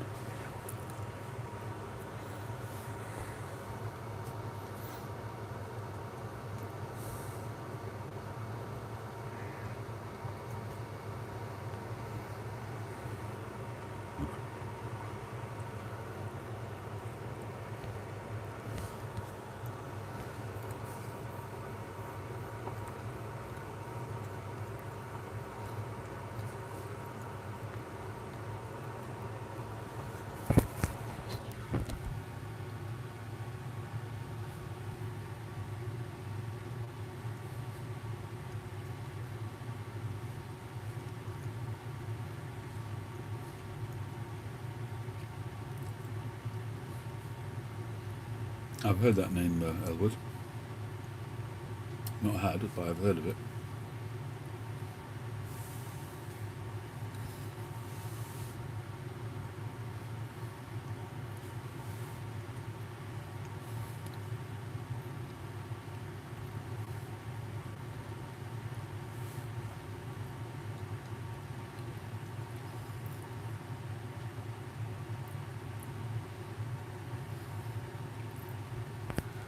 How long was your video, Ryan?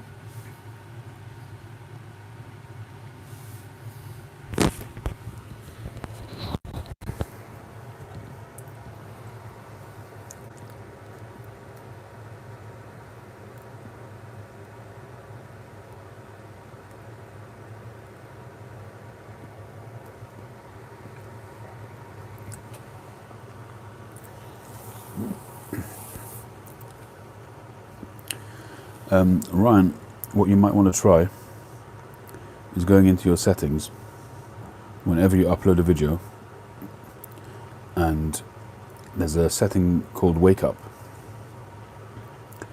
and the wake up settings is usually on not wake up,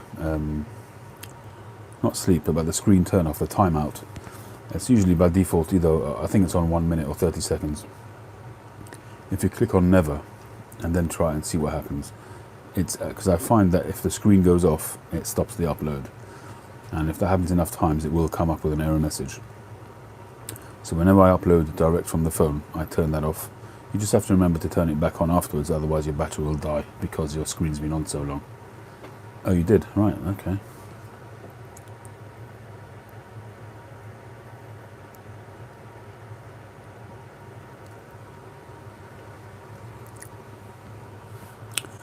Well, then I don't know the answer.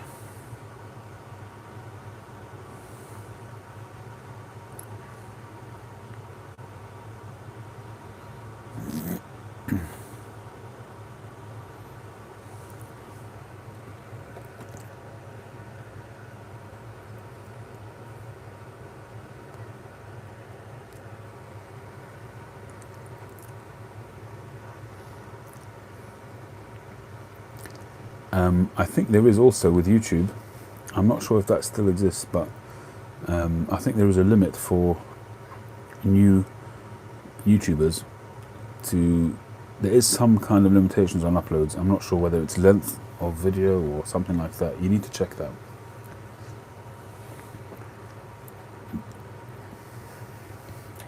Remember what I said before about it fixing itself? You see it's coming around there. And it should catch up and burn that up soon. Seems to be straightening out nicely.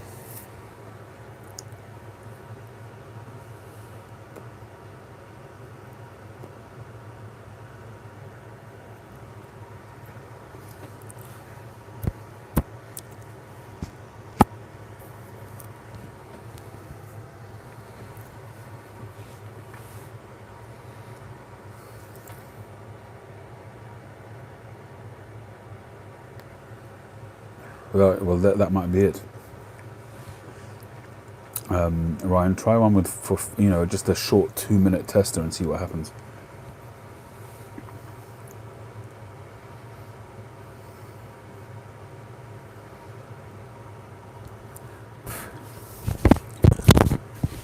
Just do a tester of, in increments. Start up with 30 seconds, then maybe do a minute and 2 minutes, 5 minutes, and see what happens.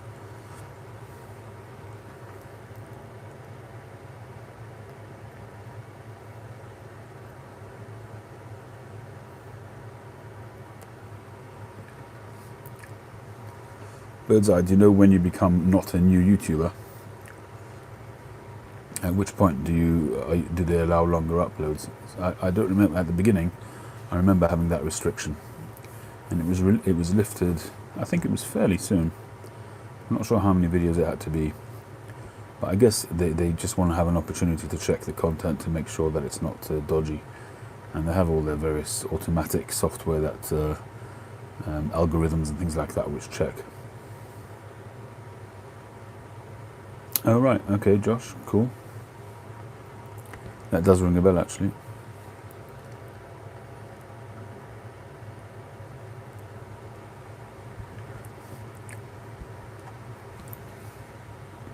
There you go, straightening out quite nicely, getting there.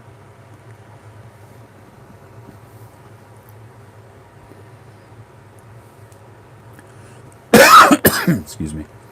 My overall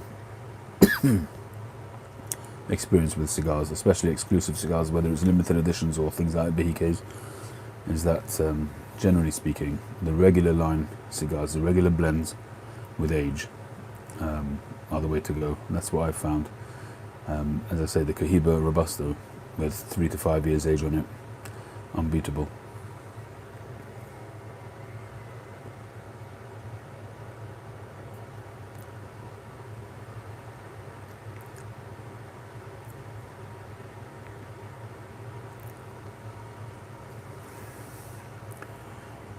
What you been up to, Mike?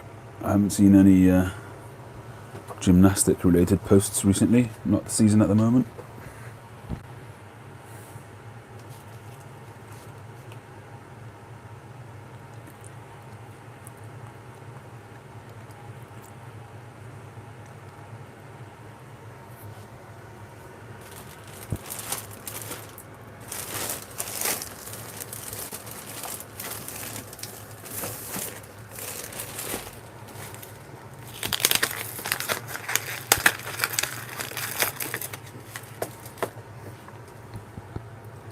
Time for a bit of nourishment, methinks. Should really do some first impressions, shouldn't I? I'm getting a distinct chocolate flavour.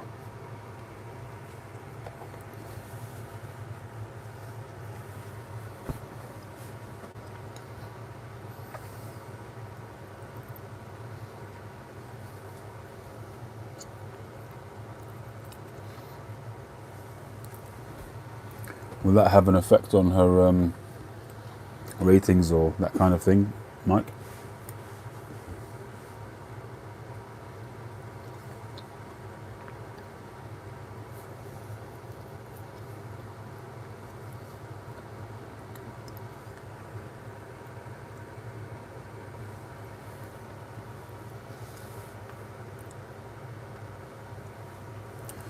It's just a plain milk chocolate. Supreme, it's called. Plain milk is the best, really, for me. If it's a nice creamy milk chocolate, that'll do me any time of the day or night.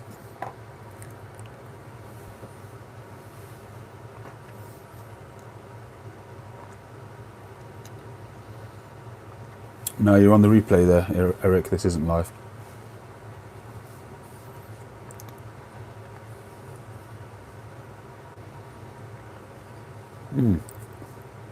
I'm not sure what that says about you there, John, but yeah, fruit and nut. I enjoy that too.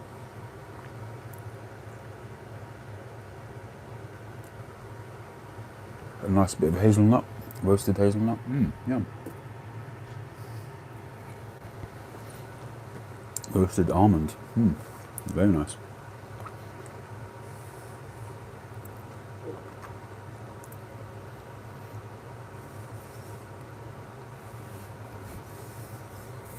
Eric, from where do you hail?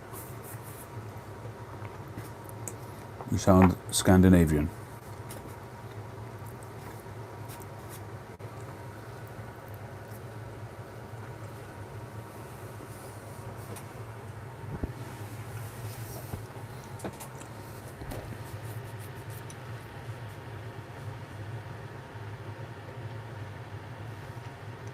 Really?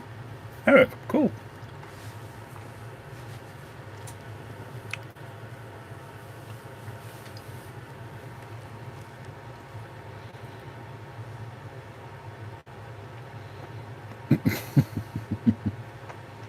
Gentlemen, let us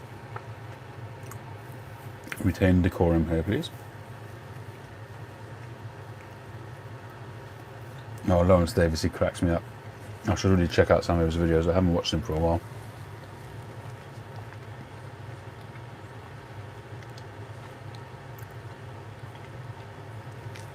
The thing I don't get about his videos, I mean, that's his style of smoking, but I don't know how his cigars don't overheat and taste rank the way he smokes them, like a freight train.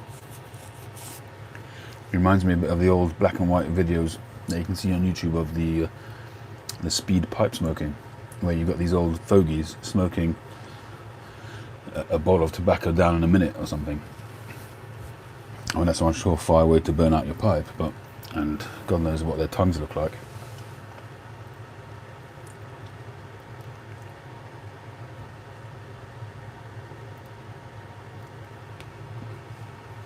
I rotate them sometimes when I remember, and especially if I'm getting a dodgy burn line, I'll rotate them sometimes, because that sometimes can help, but not very often, in my experience.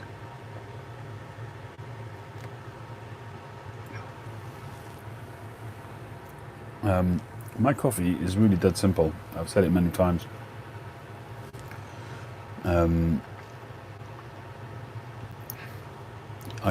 sorry to all coffee lovers out there, but I use a regular Nescafe, usually gold blend, freeze-dried coffee, granules, about half a cup of water, hot water, and the rest is frothed. I have a milk frother, it's frothed milk, and then it's just topped with Nesquik, sort of chocolate, drinking chocolate. That's it. And it's absolutely divine. I love it. You know, it's Yeah, I discovered Pathé News recently, Tree. It's funny that they've got some fantastic memorabilia, sort of videos. You look at some of the old adverts for cigars, pipe, tobacco. It's phenomenal. I really only discovered that recently.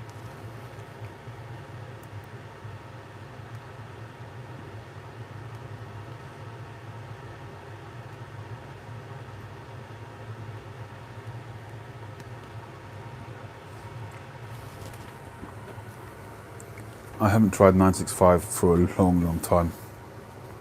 I tried it when I first started and I didn't like it. I found it too campfirey, but I really just have to try it again. It's such a popular blend. Yeah, Mike, a very popular blend. I don't think I've tried early morning either.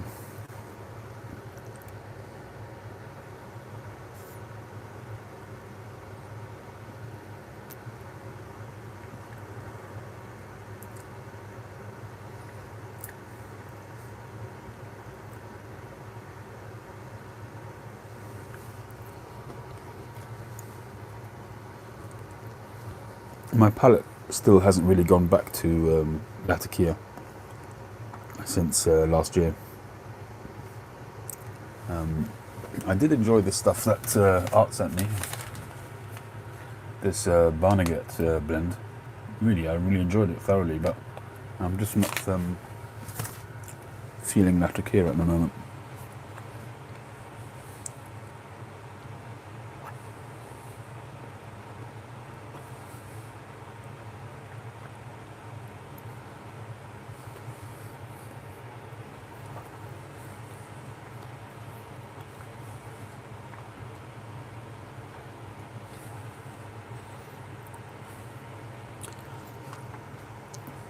In my experience with bad burn lines, if it's a critical bad burn due to the way the cigar's been rolled, I don't think rotating is going to help. Not in my experience. Perhaps you've had that experience and perhaps you do it better. But if it's just a bad burn line, which you'll get, and it's not too critical, it's not canoeing almost, then maybe rotating will help.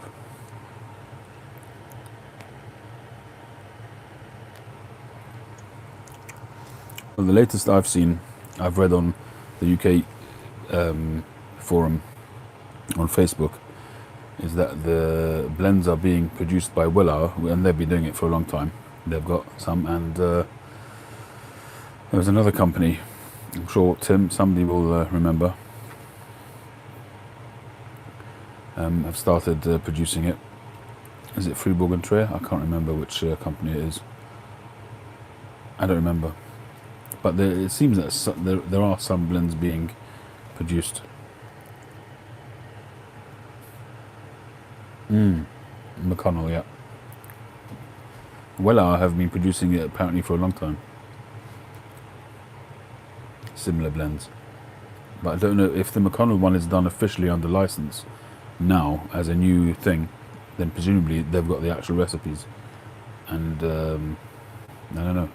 Have McConnell been producing it for Dunhill till now?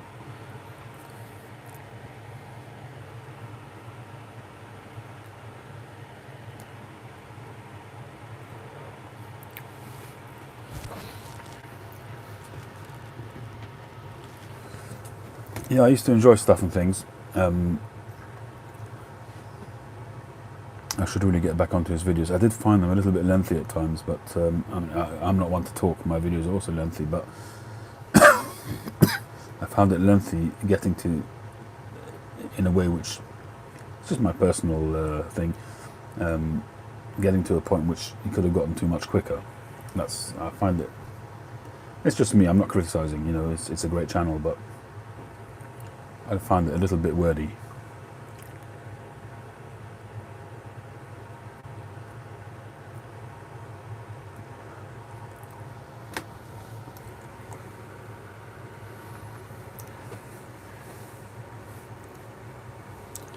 Cheers, Mike. Thanks for dropping in.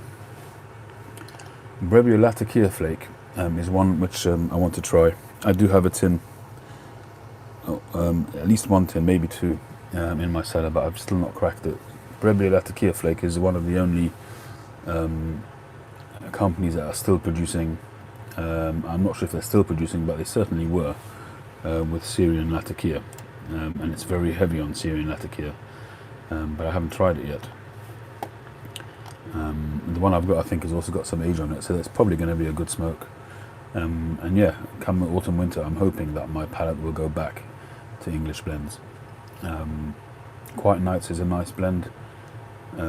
Bengal Slices, I tried it and I wasn't so hot on it. Seattle Pipe Club, Plum Pudding, both the Plum Pudding and the Plum Pudding Special Reserve, both very, very nice. I really enjoyed that quite searing, smooth, sweet and sort of musty, sweet sour Latakia flavour especially in Plum Pudding in particular. Maltese Falcon, I don't think I've tried. Not sure.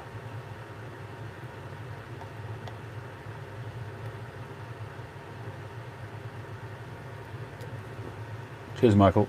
Thanks for joining.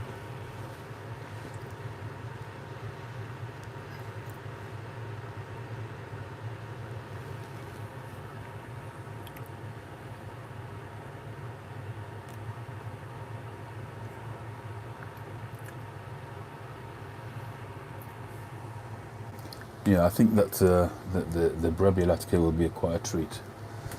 I think it's time to get this band in motion.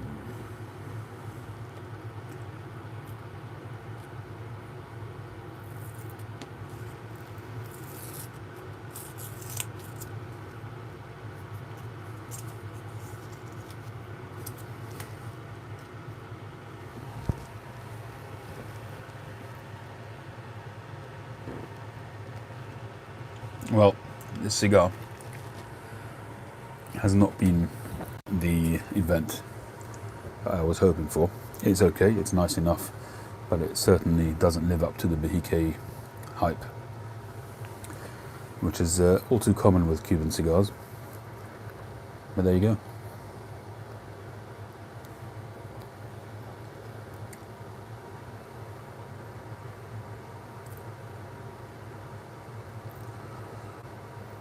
I don't think I've tried Pirate Cake.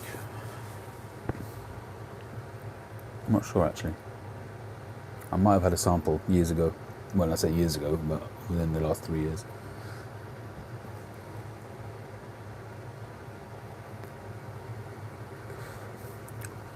Slightly chunky broken flakes, my favourite.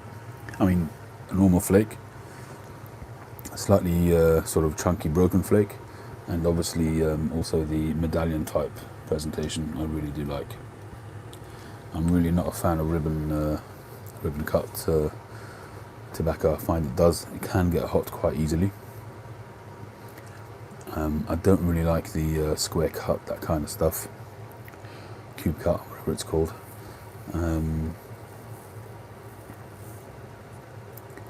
But I am really liking a medallion style presentation more and more. I like the way it lends itself to, just like I did before with the Rattrays and pipe and this dark twist. It works well. And my sort of method of loading a pipe, which I've done a video about, is really just to create a little ball and let it go in and spring back out, leaving a gap at the bottom of the bowl, and that works best for me. And with a medallion, it just lends itself to that. It works well.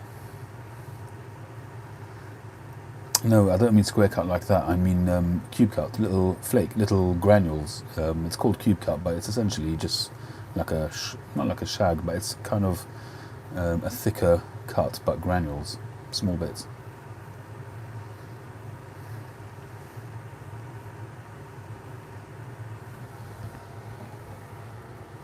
I suppose it's called cube cut because I guess they're like straight strands and they cut it, so it's like little cubes. But it's not actually cubes.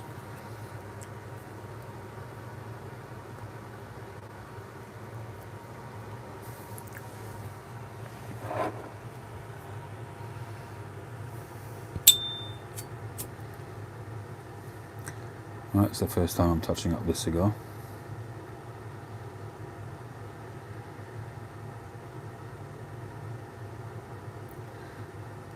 The only thing with touching up cigars is that it ruins, if you've got a nice ash and it's stacking really nicely, you lose that pattern when you touch up a cigar. You can certainly straighten out the burn line, but as you can see here, we're getting a nice straight line now. But it usually also means that your cigar will ash as well. And if you're trying to get one of those long ashes, that ain't going to happen when you have to touch up a cigar, not in my experience anyway.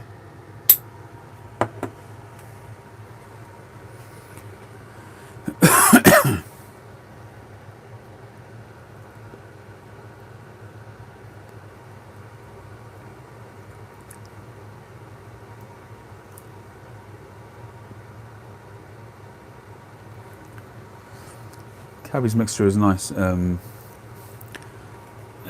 haven't had it for a while. I think it was a little bit too rich for me. I don't mean that in terms of too strong. It was, I don't know, it's okay, I do enjoy it. It's a nice, also a medallion style tobacco, but I have to really go for it again. I've got some open. I should really try it again, but at the time I didn't enjoy it so much. I think the first time I smoked it I enjoyed it thoroughly, but when I revisited I didn't so much.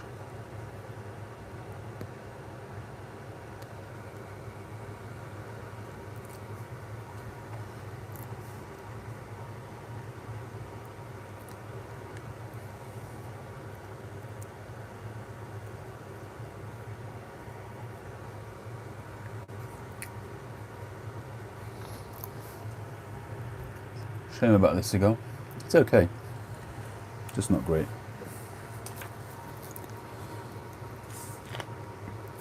If you consider to buy this in the shop now, if you could find it in a shop, this Behike, the 52, would probably run you.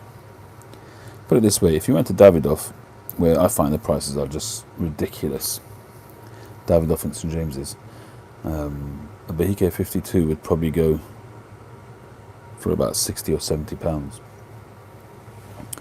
The normal price for these, when there's not a run on them, is around £40, I think.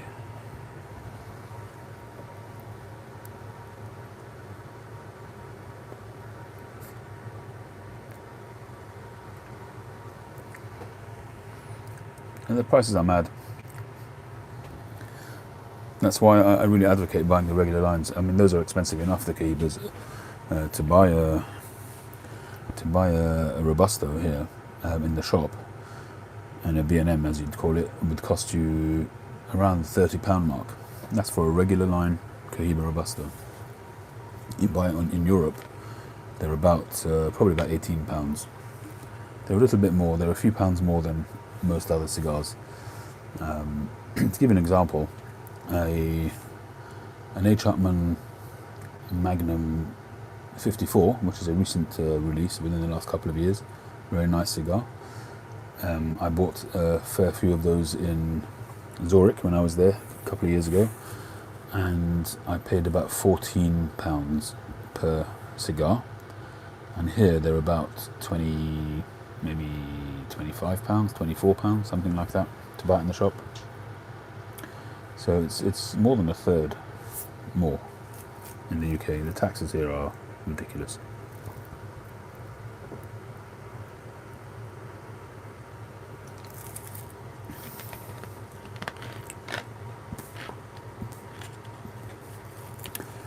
I feel bad. I mean, I so rarely buy in the shops here in the UK.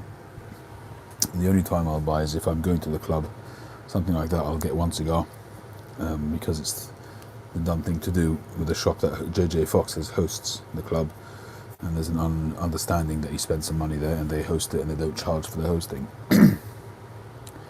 But I very rarely buy it. It's the prices are prohibitive, and eventually, you know, it's possible. I'm not saying it will, but it's just killing off the industry, the prices, and it's become extremely elite to buy Cuban cigars. And any new releases, any limited editions, any sought after ones like Cohiba limited editions, they get snapped up by the rich and by the Chinese. They buy them boxes and boxes and boxes of them. When the Talisman came out first time,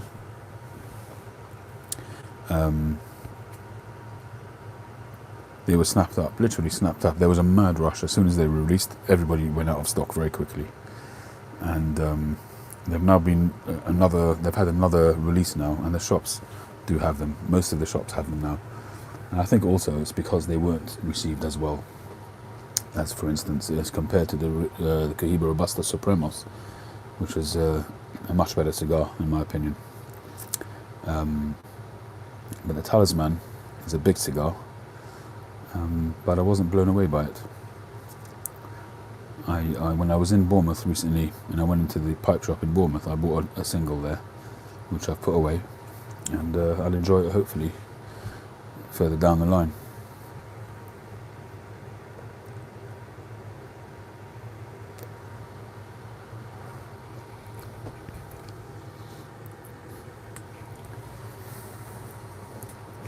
Sometimes you kind of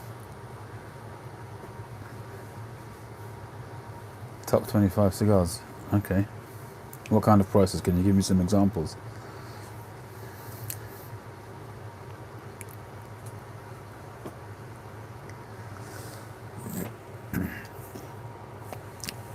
Celtic Talisman, isn't that like a berry kind of one? I had it yonks ago. Or is it a floral one?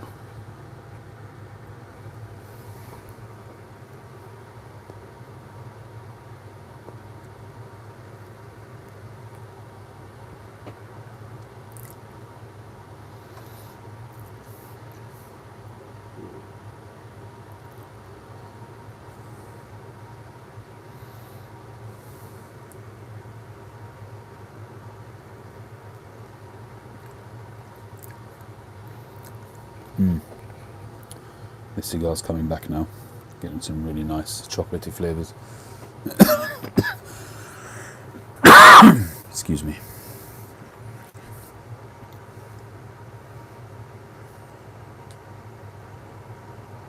Top 25 cigars. Okay, I'll have a look.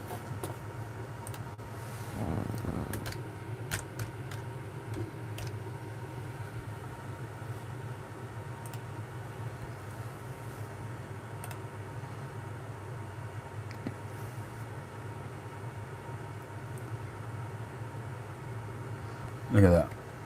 That's the welcome page. Andalusian Bull. Another cigar which I wasn't terribly enamoured with. Well, they've got a good selection of non-Cubans as well.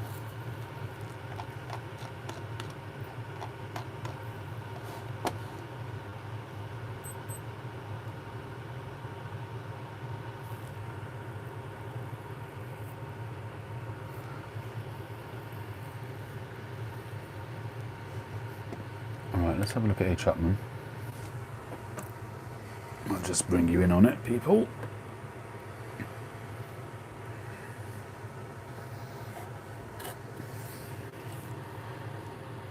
A Mag 50 for $12.51. That's fantastic. Very good prices. And you use these guys regularly?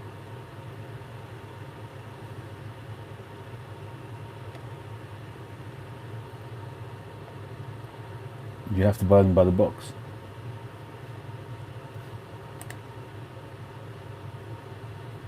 Oh, you can buy by the piece as well, or by the box. 122 for a box of 10. That's very good. It's a good price.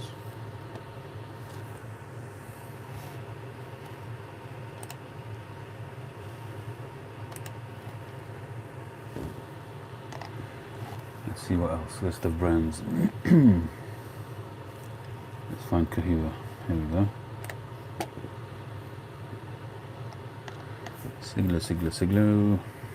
Siglo 4.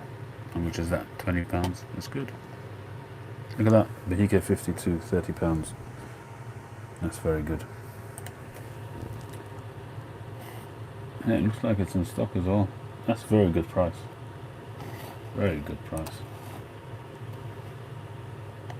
I haven't got Robustas, I can see.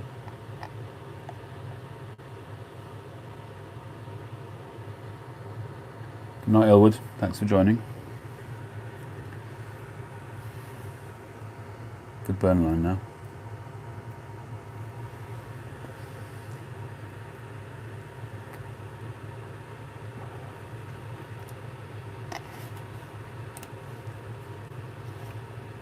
That's very good prices. Let's see what else.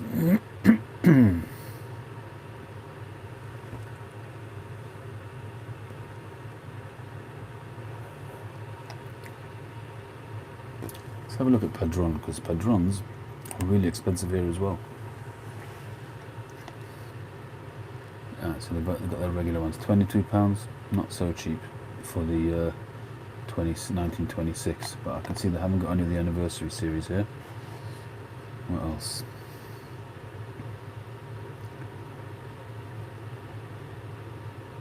Monte Cristo, that's a good one.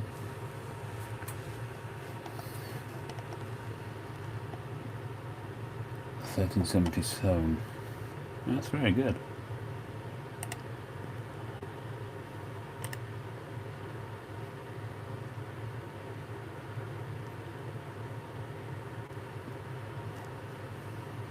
That's pretty good.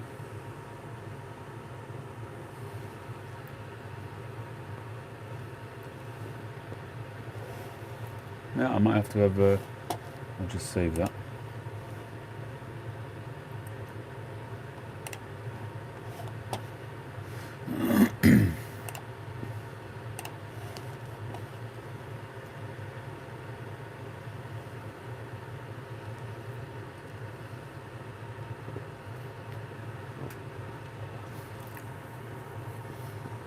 I hope you're not typing and driving at the same time, Ryan.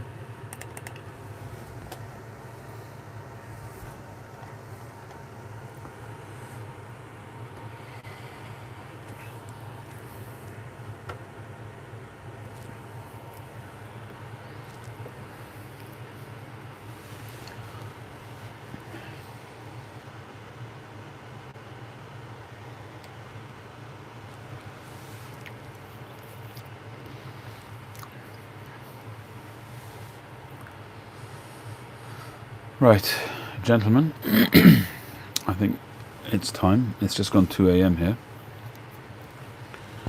I want to thank you all. It's been a wonderful chat tonight.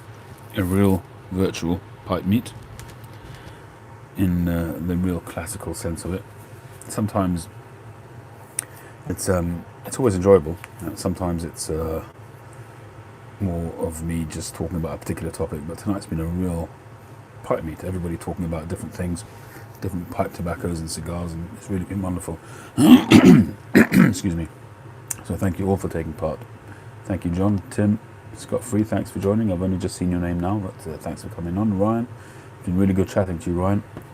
Thanks for joining. Josh, thank you. Eric, Tree, Elwood is gone. Bird's Eye Briar, thank you, and everybody else that joined us. Much appreciated, and I will catch you on the next one. Have a great night. Enjoy the rest of the weekend.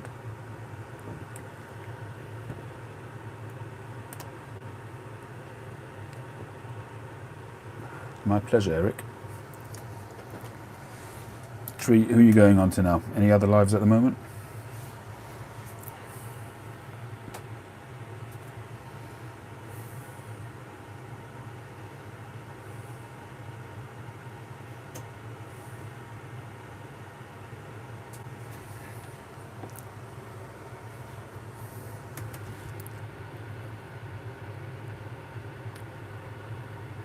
Oh, nice.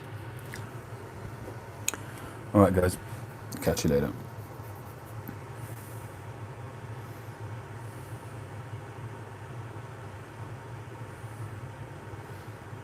Thanks, Ryan. Good night all.